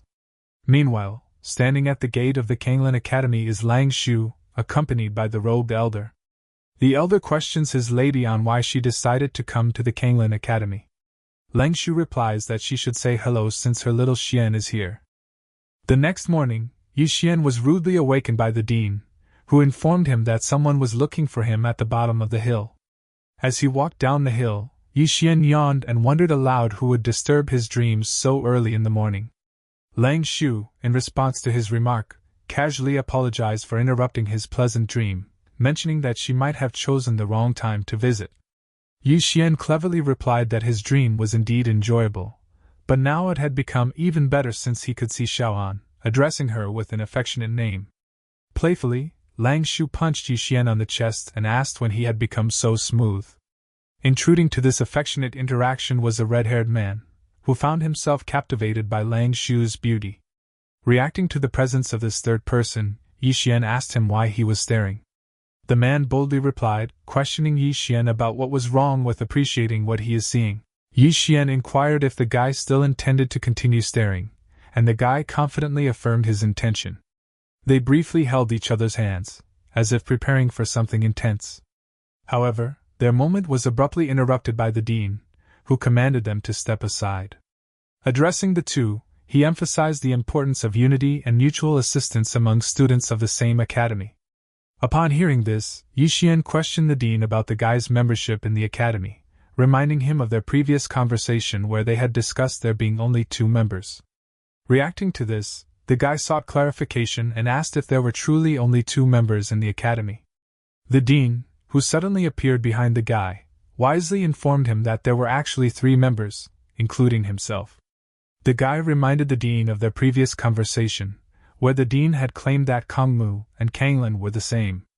The dean cleverly pointed out that he hadn't lied, as both academies were located in the capital and shared the title of being an academy. Therefore, they were essentially the same. Reacting to this, the guy turns his back to the old man and informs him that he is going to the Kangmu Academy. In response, the old man questions whether he no longer desires the second scroll of the Transcendental Pole. Upon hearing this, the guy immediately returns to the dean while contemplating the offer. Eventually, he succumbs to temptation and takes the bait. Shifting the topic, the guy inquires if the dean knows about the national warrior. With an intimidating gaze, Yi Xian interrogates him, asking what he wants from the national warrior. With a confident smile, the guy strikes a pose and boldly introduces himself as Mu Yun, declaring his intent to defeat the national warrior and bring her to tears. Yi Xian and the dean are momentarily stunned by his audacious claim but quickly recover, responding with mocking laughter at the guy's bold declaration. Adding to the ridicule, Yi Xian encourages him to keep dreaming. Furthermore, the old man continues laughing as he remarks that in his old age, he has never seen someone as reckless as him. Angered by their mockery, Mu Yun was about to belittle the national warrior. However, his expression suddenly changed as Lang Shu swiftly sent him flying with a single punch that was both powerful and adorable. Continuing her attack, Lang Shu pummeled him in the air, sending him crashing back to the ground. Observing this onslaught, the 2 mofos remained in shock, clinging to each other as they witnessed Lang Shu's wrath. Angered by Mu Yun's remark about beating her into tears, Lang Shu questioned him if he was dreaming. In Mu Yun's defense, Yi Xian hurriedly tried to calm Lang Shu by suggesting that Mu Yun was perhaps just daydreaming. Hearing this, Mu Yun, who was badly beaten, addressed Lang Shu and promised her that he would seek revenge, regardless of who she was. Looking at the foolish Mu Yun, the dean informed him that Lang Shu was in fact the national warrior he had been searching for. After a long silence, Lang Shu scoffed at him and walked away with Yi Xian. The dean told Mu Yun to stop playing dead, reminding him of his earlier claim to defeat Lang Shu and reduce her to tears. Finally alone together, Lang Shu expressed her knowledge of what happened in the Kangmu Academy, but was surprised by Yi Xian's decision to join the Kanglin Academy. Yi Xian acknowledged that Kangmu didn't want him, so it seemed like a waste of her kindness to recommend him there. However, he reassured her that he genuinely liked being at the Kanglin Academy. In response, Lang Shu insulted the Kangmu Academy, criticizing them for being blind. While Yi Xian stared at her with affectionate eyes, Lang Shu moved in front of him and presented him with another jade pendant. She explained that the pendant was a compensation for failing to fulfill her promise of getting him into the Kangmu Academy. Enchanted by her beauty, Yi Xian blurted out that she was very pretty. Reacting to his comment, Lang Shu questioned what he was referring to as pretty. Awakened by her question, Yi Xian quickly clarified that he was actually referring to the pendant itself. Continuing the conversation, Lang Shu informed Yi Xian that the pendant would be used by the country to select candidates who would enter the relic left behind by the sword master. Upon learning the significance of the jade pendant, Yi Xian attempted to return it, suggesting that Lang Shu should keep it for herself. However, Lang Shu explained that she practiced spear techniques, rendering the relic useless to her. Additionally, she playfully mentioned that the ruins were said to be located in a volcanic area, hinting that he might find something helpful for Linger there. As Lang Shu observed Yi Xian closely, she emphasized that they were friends, therefore she would genuinely be upset if he didn't accept the jade pendant. With a blush on his face, Yi Xian accepted the jade pendant. Lang Shu then commented that with him becoming stronger, she could leave Jiang with a peace of mind. Confirming her departure, Yi Xian inquired if she was truly leaving the country. Lang Shu confirmed and explained that she had come to meet him specifically to say goodbye. Contrary to her expectations, Yi Xian responded positively to the news, congratulating her and deducing that her cultivation must have improved once again. Therefore, she was no longer bound by the necessity to stay in Jiang. In response, Lang Shu questioned why there was anything to congratulate when it was her first time making a friend, but now she had to go far away, possibly for a long time. In response, Lang Shu blushed as Yi Xian leaned closer to her face and asked if she was worried about not seeing each other again. He extended his hand, assuring her to trust him as he promised to catch up to her and even surpass her, momentarily surprising and flustering Lang Shu. In response, Lang Shu took his hand, acknowledging his words but playfully adding that she has a fast pace. Later on, inside the Kanglin Hall, the group gathered around the table with the dean positioned at the center, adopting a serious demeanor. Meanwhile, Yi Xian happily allowed his sister to feed him, while Mu Yun inquired about the reason behind the dean's summoning. In a serious tone, the dean informed them that the Kanglin Academy was facing a life-or-death situation. In response, Mu Yun promptly stood up from his seat and questioned whether the Kangmu Academy was planning an attack. The dean emphasized the gravity of the situation and scolded Mu Yun angrily for underestimating the capabilities of Kanglin compared to Kangmu Academy. The dean then instructed Yi Ling to announce the news, and she agreed without hesitation. Yi Ling assumed a serious demeanor as she relayed her findings that the academy was running out of food and funds. Hearing this, Mu Yun questioned the dean if it was truly necessary to gather everyone in the hall for such a matter. The dean responded that it was not a trivial issue. If left unsolved, they would starve to death. Yi Xian inquired about the availability of spiritual weapons or martial arts skills within the academy. He proposed the idea of auctioning one of those items, suggesting that it could provide sustenance for them for years. Anji responded by mentioning the presence of a hall of records at the back of the academy, where many such items could be found. Upon learning about this, Mu Yun's excitement was evident as he expressed that they should have visited the hall earlier. Anji advised him to consult the dean for more information, as the dean possessed better knowledge about the place. With a laugh and an apologetic gesture, the old man informed them that he had traded all those items for alcohol. Frustrated, Mu Yun dramatically grabbed the old man's neck and questioned him about his excessive drinking habits. Observing the situation, Yi Xian disappointingly placed his hand on his forehead. He emphasized that it was now too late to hold the dean accountable, stressing the urgency of resolving the issue at hand. Turning to Yiling, Yi Xian asked for her ideas. Yiling pointed out that since they were all living together, they could pool their money to purchase the necessary supplies. Agreeing with her suggestion, Yi Xian acknowledged its potential effectiveness. He generously offered 20 gold coins, both for himself and Yiling, as their contribution. However, their proposal was met with silence from the three individuals. In response, Yi Xian calmly stated that it didn't matter if they chose not to contribute from that point onwards. He suggested that everyone should take responsibility for their own lives, cooking their own meals as a means to solve the problem. The three remained silent in response to this suggestion as well. At that moment, the dean approached Yi Xian in an embarrassed manner and expressed his inability to contribute financially, citing his lack of funds. He also questioned how he could be asked to pay for such expenses as a dean. In response, Yi Xian, with closed eyes, pointed to himself and mentioned that the dean had used a fire spirit in order to save Yiling. Therefore, he declared that he would take care of the dean's meals as a way of repaying his kindness.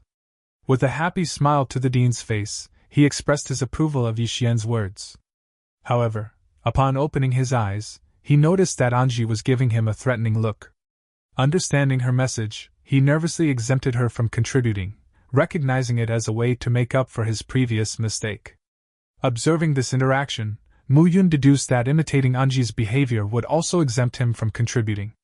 Consequently, he stared at Yi Xian with a threatening gaze. Upon sensing Mu Yun's intense stare, Yi Xian lost his patience and snapped, questioning him aggressively, and demanding that he either pay up or leave. Realizing that his plan hadn't worked, Mu Yun apologetically offered all his money to Yi Xian, explaining that it constituted his entire fortune and that Yi Xian could have it. After the issue was settled, the dean announced that he had one more thing to share. He then turned his attention towards the entrance of the hall and invited someone to enter. Looking at the entrance, a tall and muscular bald man stepped forward, drawing everyone's attention. The dean pats him on the back and introduced him as one of the newest students, Bai Zhe.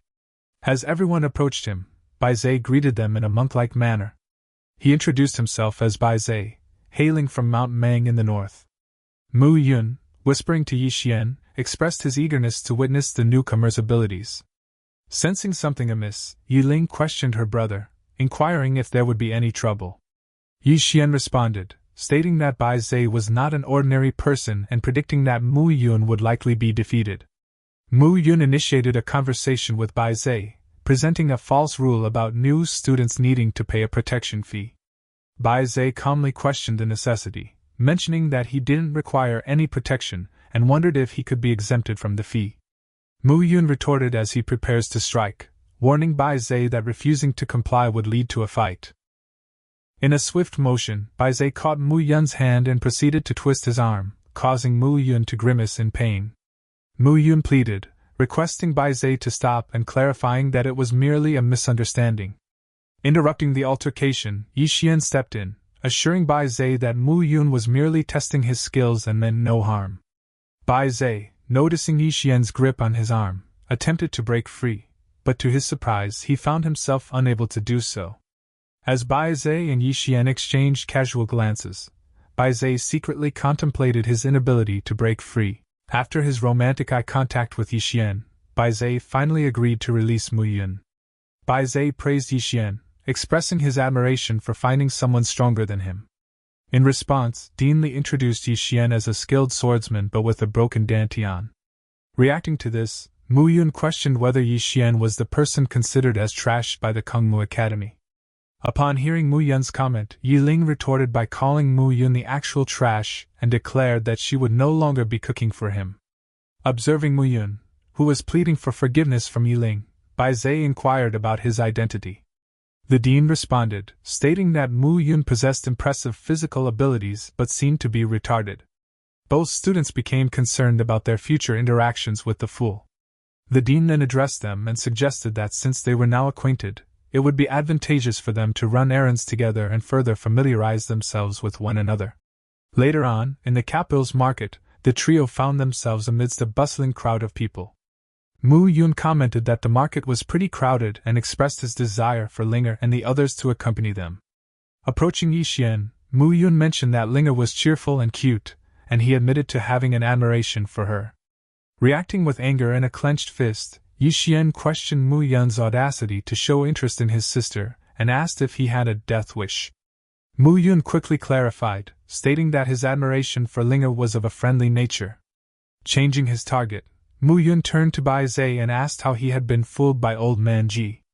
Bai Zai happily replied, explaining that Master Ji had praised him as one of the world's top martial artists and had emphasized the importance of his role in maintaining peace in Jiang.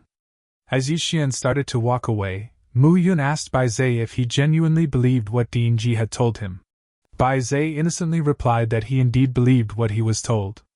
Upon hearing Bai Zai's response, Mu Yun privately thought to himself about how he had never encountered such a naive person before. Bai Zai innocently questioned Mu Yun, asking if he is not considered a martial arts genius. Mu Yun, wholeheartedly supporting Bai Zai, responded with a thumbs up, affirming that he was indeed a genius. While the two were engrossed in their conversation, Yi Xian, who had already distanced himself, called out to them, urging them to hurry up and join him. Upon entering the establishment, they were warmly greeted by the manager, who extended a welcome to the drunken immortal and inquired about their needs. Mu Yun questioned Yi Xian, seeking clarification on their purpose at the drunken immortal, wondering if it was an appropriate place to purchase food. Yi Xian dismissed the notion, labeling it as nonsense and explaining that if they didn't come here, Mu Yun would have to carry all the items back later. Yi Xian addressed the manager, requesting 300 pounds of rice, 50 chickens and 50 ducks, 10 pigs, 10 cows, and 5 barrels of oil. Pretending not to know Yi Xian, Mu Yun nervously guided Bai Zai away from them as Yi Xian began listing the items they needed. Upon hearing Yi Xian's inquiry, the manager questions if he has come to start a confrontation. Yi Xian, wearing an air of confidence and presenting his VIP card, asks if he can make a purchase. Seeing this, the manager nervously acknowledges Yi Xian's request while unintentionally revealing his secret mirror as his hat falls off. Yi Xian, handing over the money to the manager, states that the payment should be sufficient and requests that the item be delivered to him at Kanglin Academy. Receiving the money nervously, the manager assures Yi Xian that they will ensure everything is taken care of. While making their way back to the academy, Mu Yun remarks on the swift change in the manager's demeanor, finding it amusing. Teasing Mu Yun, Yi Xian reminded him of how quickly his expression transformed when he pretended not to recognize Yi Xian earlier. While they were engrossed in their conversation, a sudden shout reverberated throughout the streets, announcing the visit of the Tang dynasty and instructing unrelated individuals to maintain distance. In the middle of the road, there was a notably tall carriage being escorted by guards mounted on wolves. These guards wore sadistic smiles as they mercilessly whipped those within their reach. One of the escorts targeted a girl, causing her to stumble and fall. While observing the girl, the guard commanded his wolf to bite off her head, claiming that the bastards of the Jiang country would reward such an act. Upon hearing this, the wolf prepared to pounce on the girl. However, Yi Xian swiftly intervened, delivering a powerful punch that sent the wolf crashing to the ground. As the girl observes her savior, Yi Xian expressed his displeasure by remarking them as a bunch of beasts, calling them out for daring to rampage in the country of Jiang. Witnessing the defeat of his companion, the guard called out to his wolf with concern. Watching this, Mu Yun voiced his concern to Yi Xian, questioning his impulsiveness in confronting a visitor from the Tang dynasty. Hearing this, Bai Zai challenges the consequences of provoking the Tang dynasty, emphasizing the severe repercussions of mistreating the people of Jiang.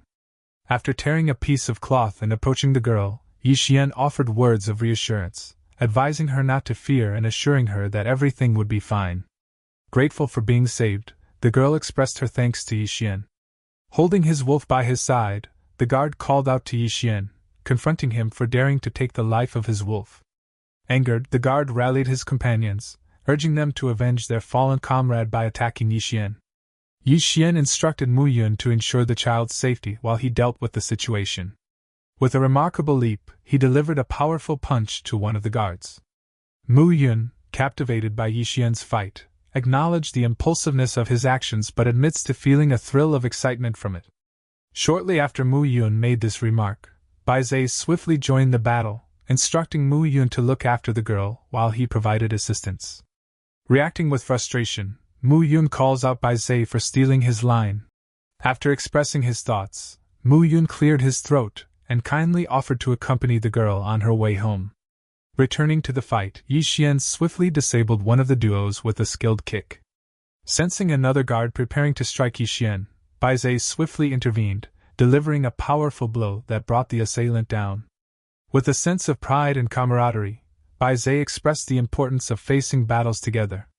Acknowledging Bai Zai's support, Yi Xian exchanged a fist bump with him and declared their determination to demonstrate to the Tang dynasty that Jiang should never be underestimated. Approaching the scene were Jiang's security forces, who promptly issued orders to halt the disturbance. Amidst the chaos, the last escort guard fled from Yi Xian and Bai Zai, who stood amidst the casualties, ready to face any further challenges. Upon reaching the security forces, the escort guard expressed disappointment, emphasizing their intention to foster friendly relations between the two countries but encountering mistreatment. The leader of the security assured the escort guard that a thorough investigation would be conducted to provide a clear and satisfactory response.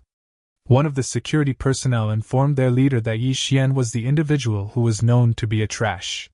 Hearing this, the leader questioned if Yi Xian was indeed the trash who was rejected by the Kangmu Academy. Following this, he expressed his disappointment in the declining standards of Kanglan Academy for accepting such students. Hearing this remark, Bai Zai challenged the leader, daring him to repeat his words. Yi Xian questioned the leader, asking if the street was governed by Kangmu Academy, and what relevance it had to his actions of dealing with troublesome individuals. Responding to his question, the leader explained that Kangmu Academy had been assigned by the emperor to maintain the security of the capital.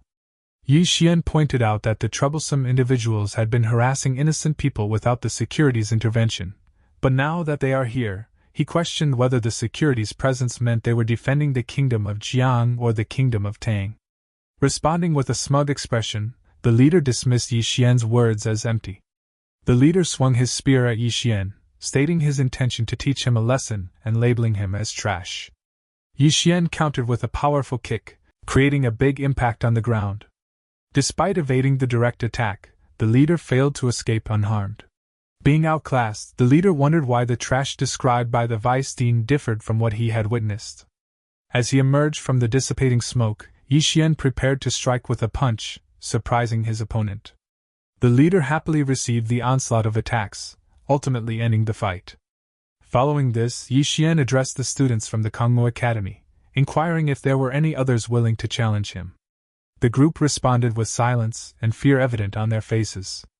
As the group of security personnel fled from the scene, they shouted back at Yi Xian, declaring that Kangmu Academy would not let him escape. Seeing this, the escort guard called out to the fleeing group, urging them to stop and not act like cowards. While beckoning for the group to return, the escort guard suddenly noticed a muscular and intimidating figure standing menacingly behind him. Bai Zai, with bulging veins on his forehead and a sinister smile, warned the guard that he would teach him the true meaning of justice, even if it meant challenging the heavens. Inside the royal palace of Jiang, the king engaged in conversation with someone, asking if they had heard about the recent events in the imperial capital. In response, a girl in a wheelchair queried whether the king was referring to Yi Xian. Amused, the king laughs and confirms that it is indeed Yi Xian. He acknowledges that although Yi Xian may have acted impulsively, he believes that Yi Xian possesses a heart of gold. In response, the girl shares her perspective, suggesting that Yi Xian is fearless, rather than impulsive. Curious, the king inquires about Yi Xian's background, mentioning that the secret guards have investigated him, but haven't found anything particularly noteworthy, aside from his friendship with the national warrior. The girl reminds the king of a recent occurrence where many masters of the drunken immortal group disappeared, hinting at a connection to Yi Xian. Intrigued by this revelation, the king ponders aloud, acknowledging that the national warrior views Yi Xian differently and expressing surprise at the unexpected link between the matter and Yi Xian. Having made up his mind, the king calls for someone and orders that Yi Xian be made a member of the Jiang Scholar. However, the girl interrupts, requesting that the king leave this task to her personally. The king, smiling, appreciates her newfound interest and agrees to let her handle it personally, granting her the responsibility. Meanwhile, reaching the Kangmu Academy, the group of security personnel urgently pleaded for someone to come and save their fellow member. Later on, while watching the checkup, the concerned group anxiously gathered around their member as the doctor examined him. Li Xiu, who was also present and observing the situation, turned to the doctor and inquired about Zhuo Li's condition. The elder responded, stating that Zhuo Li's life had been saved. However, his spirit is no longer alive. Therefore, he would only exist as a lifeless shell from now on. Upon hearing this news, the group sank into sorrow and dropped to their knees. While shedding tears, the group expressed their frustration and anger towards Yi Xian, who dared to show his arrogance despite being rejected by the Kangmu Academy. The group turned their attention to the deputy dean, imploring him to exact revenge on behalf of Zhou Li. Their emotional outburst was abruptly interrupted by Dean Li Xiu, who sternly commanded them to stop. In response to the dean's authoritative voice, the group nervously halted their emotional display. Dean Li Xiu's face contorted with anger as he expressed his determination to address past grievances with Kanglin and Yi Xian. Upon their return to Kanglin Academy, the two students knelt apologetically as the dean scolded them for the trouble they had caused. Frustrated, he hurled his slipper at Yi Xian, questioning whether enduring the label of being a loser would lead to his demise.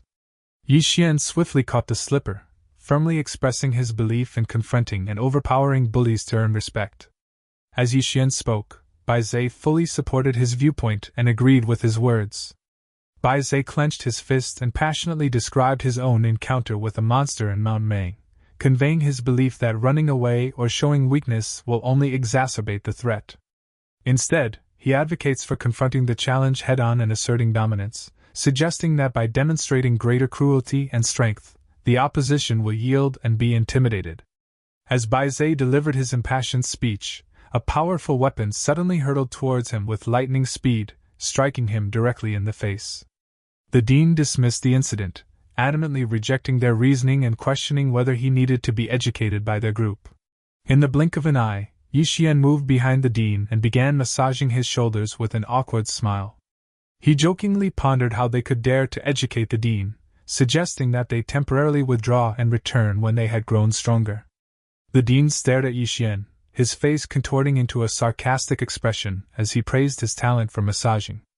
Interrupting their conversation, the girl from earlier interjected, expressing her agreement with Yi Xian's sentiments. She questioned the significance of a mere Tang and Kangmu Academy to Elder Ji. Dean Ji fixed a serious gaze on the uninvited girl as she addressed him familiarly, noting his unpretentious nature despite not having seen him in a long time. Intrigued by her intentions, the dean inquired whether the girl, whom he referred to as Master Lu, was affiliated with Kangmu Academy or the Tang dynasty. Master Lu, wearing a gentle smile, clarified that her presence was not for the sake of Kangmu Academy or the Tang dynasty, but rather for Yi Xian, whom she pointed at. One of the maids approaches Yi Xian and presents him with a token on behalf of her lady, mentioning that it was given by the king. Master Lu, with a smile on her face, informs Yi Xian that she has been ordered by the king to make him a scholar of the country. Overhearing this, Yi Ling excitedly exclaims that his brother has become a country scholar. Starting with a smirk, Yi Xian approaches the girl and confronts her, expressing his skepticism. He questions whether the king intends to manipulate the Kanglin Academy by using him as a tool. In response to Yi Xian's unauthorized approach, the maid readies her weapon and points it at Yi Xian's neck, prepared to defend her lady. However, Anji intervenes by pointing her sword at the maid's neck and instructing her to stay away, reminding everyone that fighting is not permitted in the Kanglin Academy. Following this, the girl compliments Yi Xian for being smart, engaging in a conversation with him while their faces are close. Angrily, the dean interrupts them, questioning if they are there to exchange information or engage in a romantic encounter, remarking that they are almost kissing.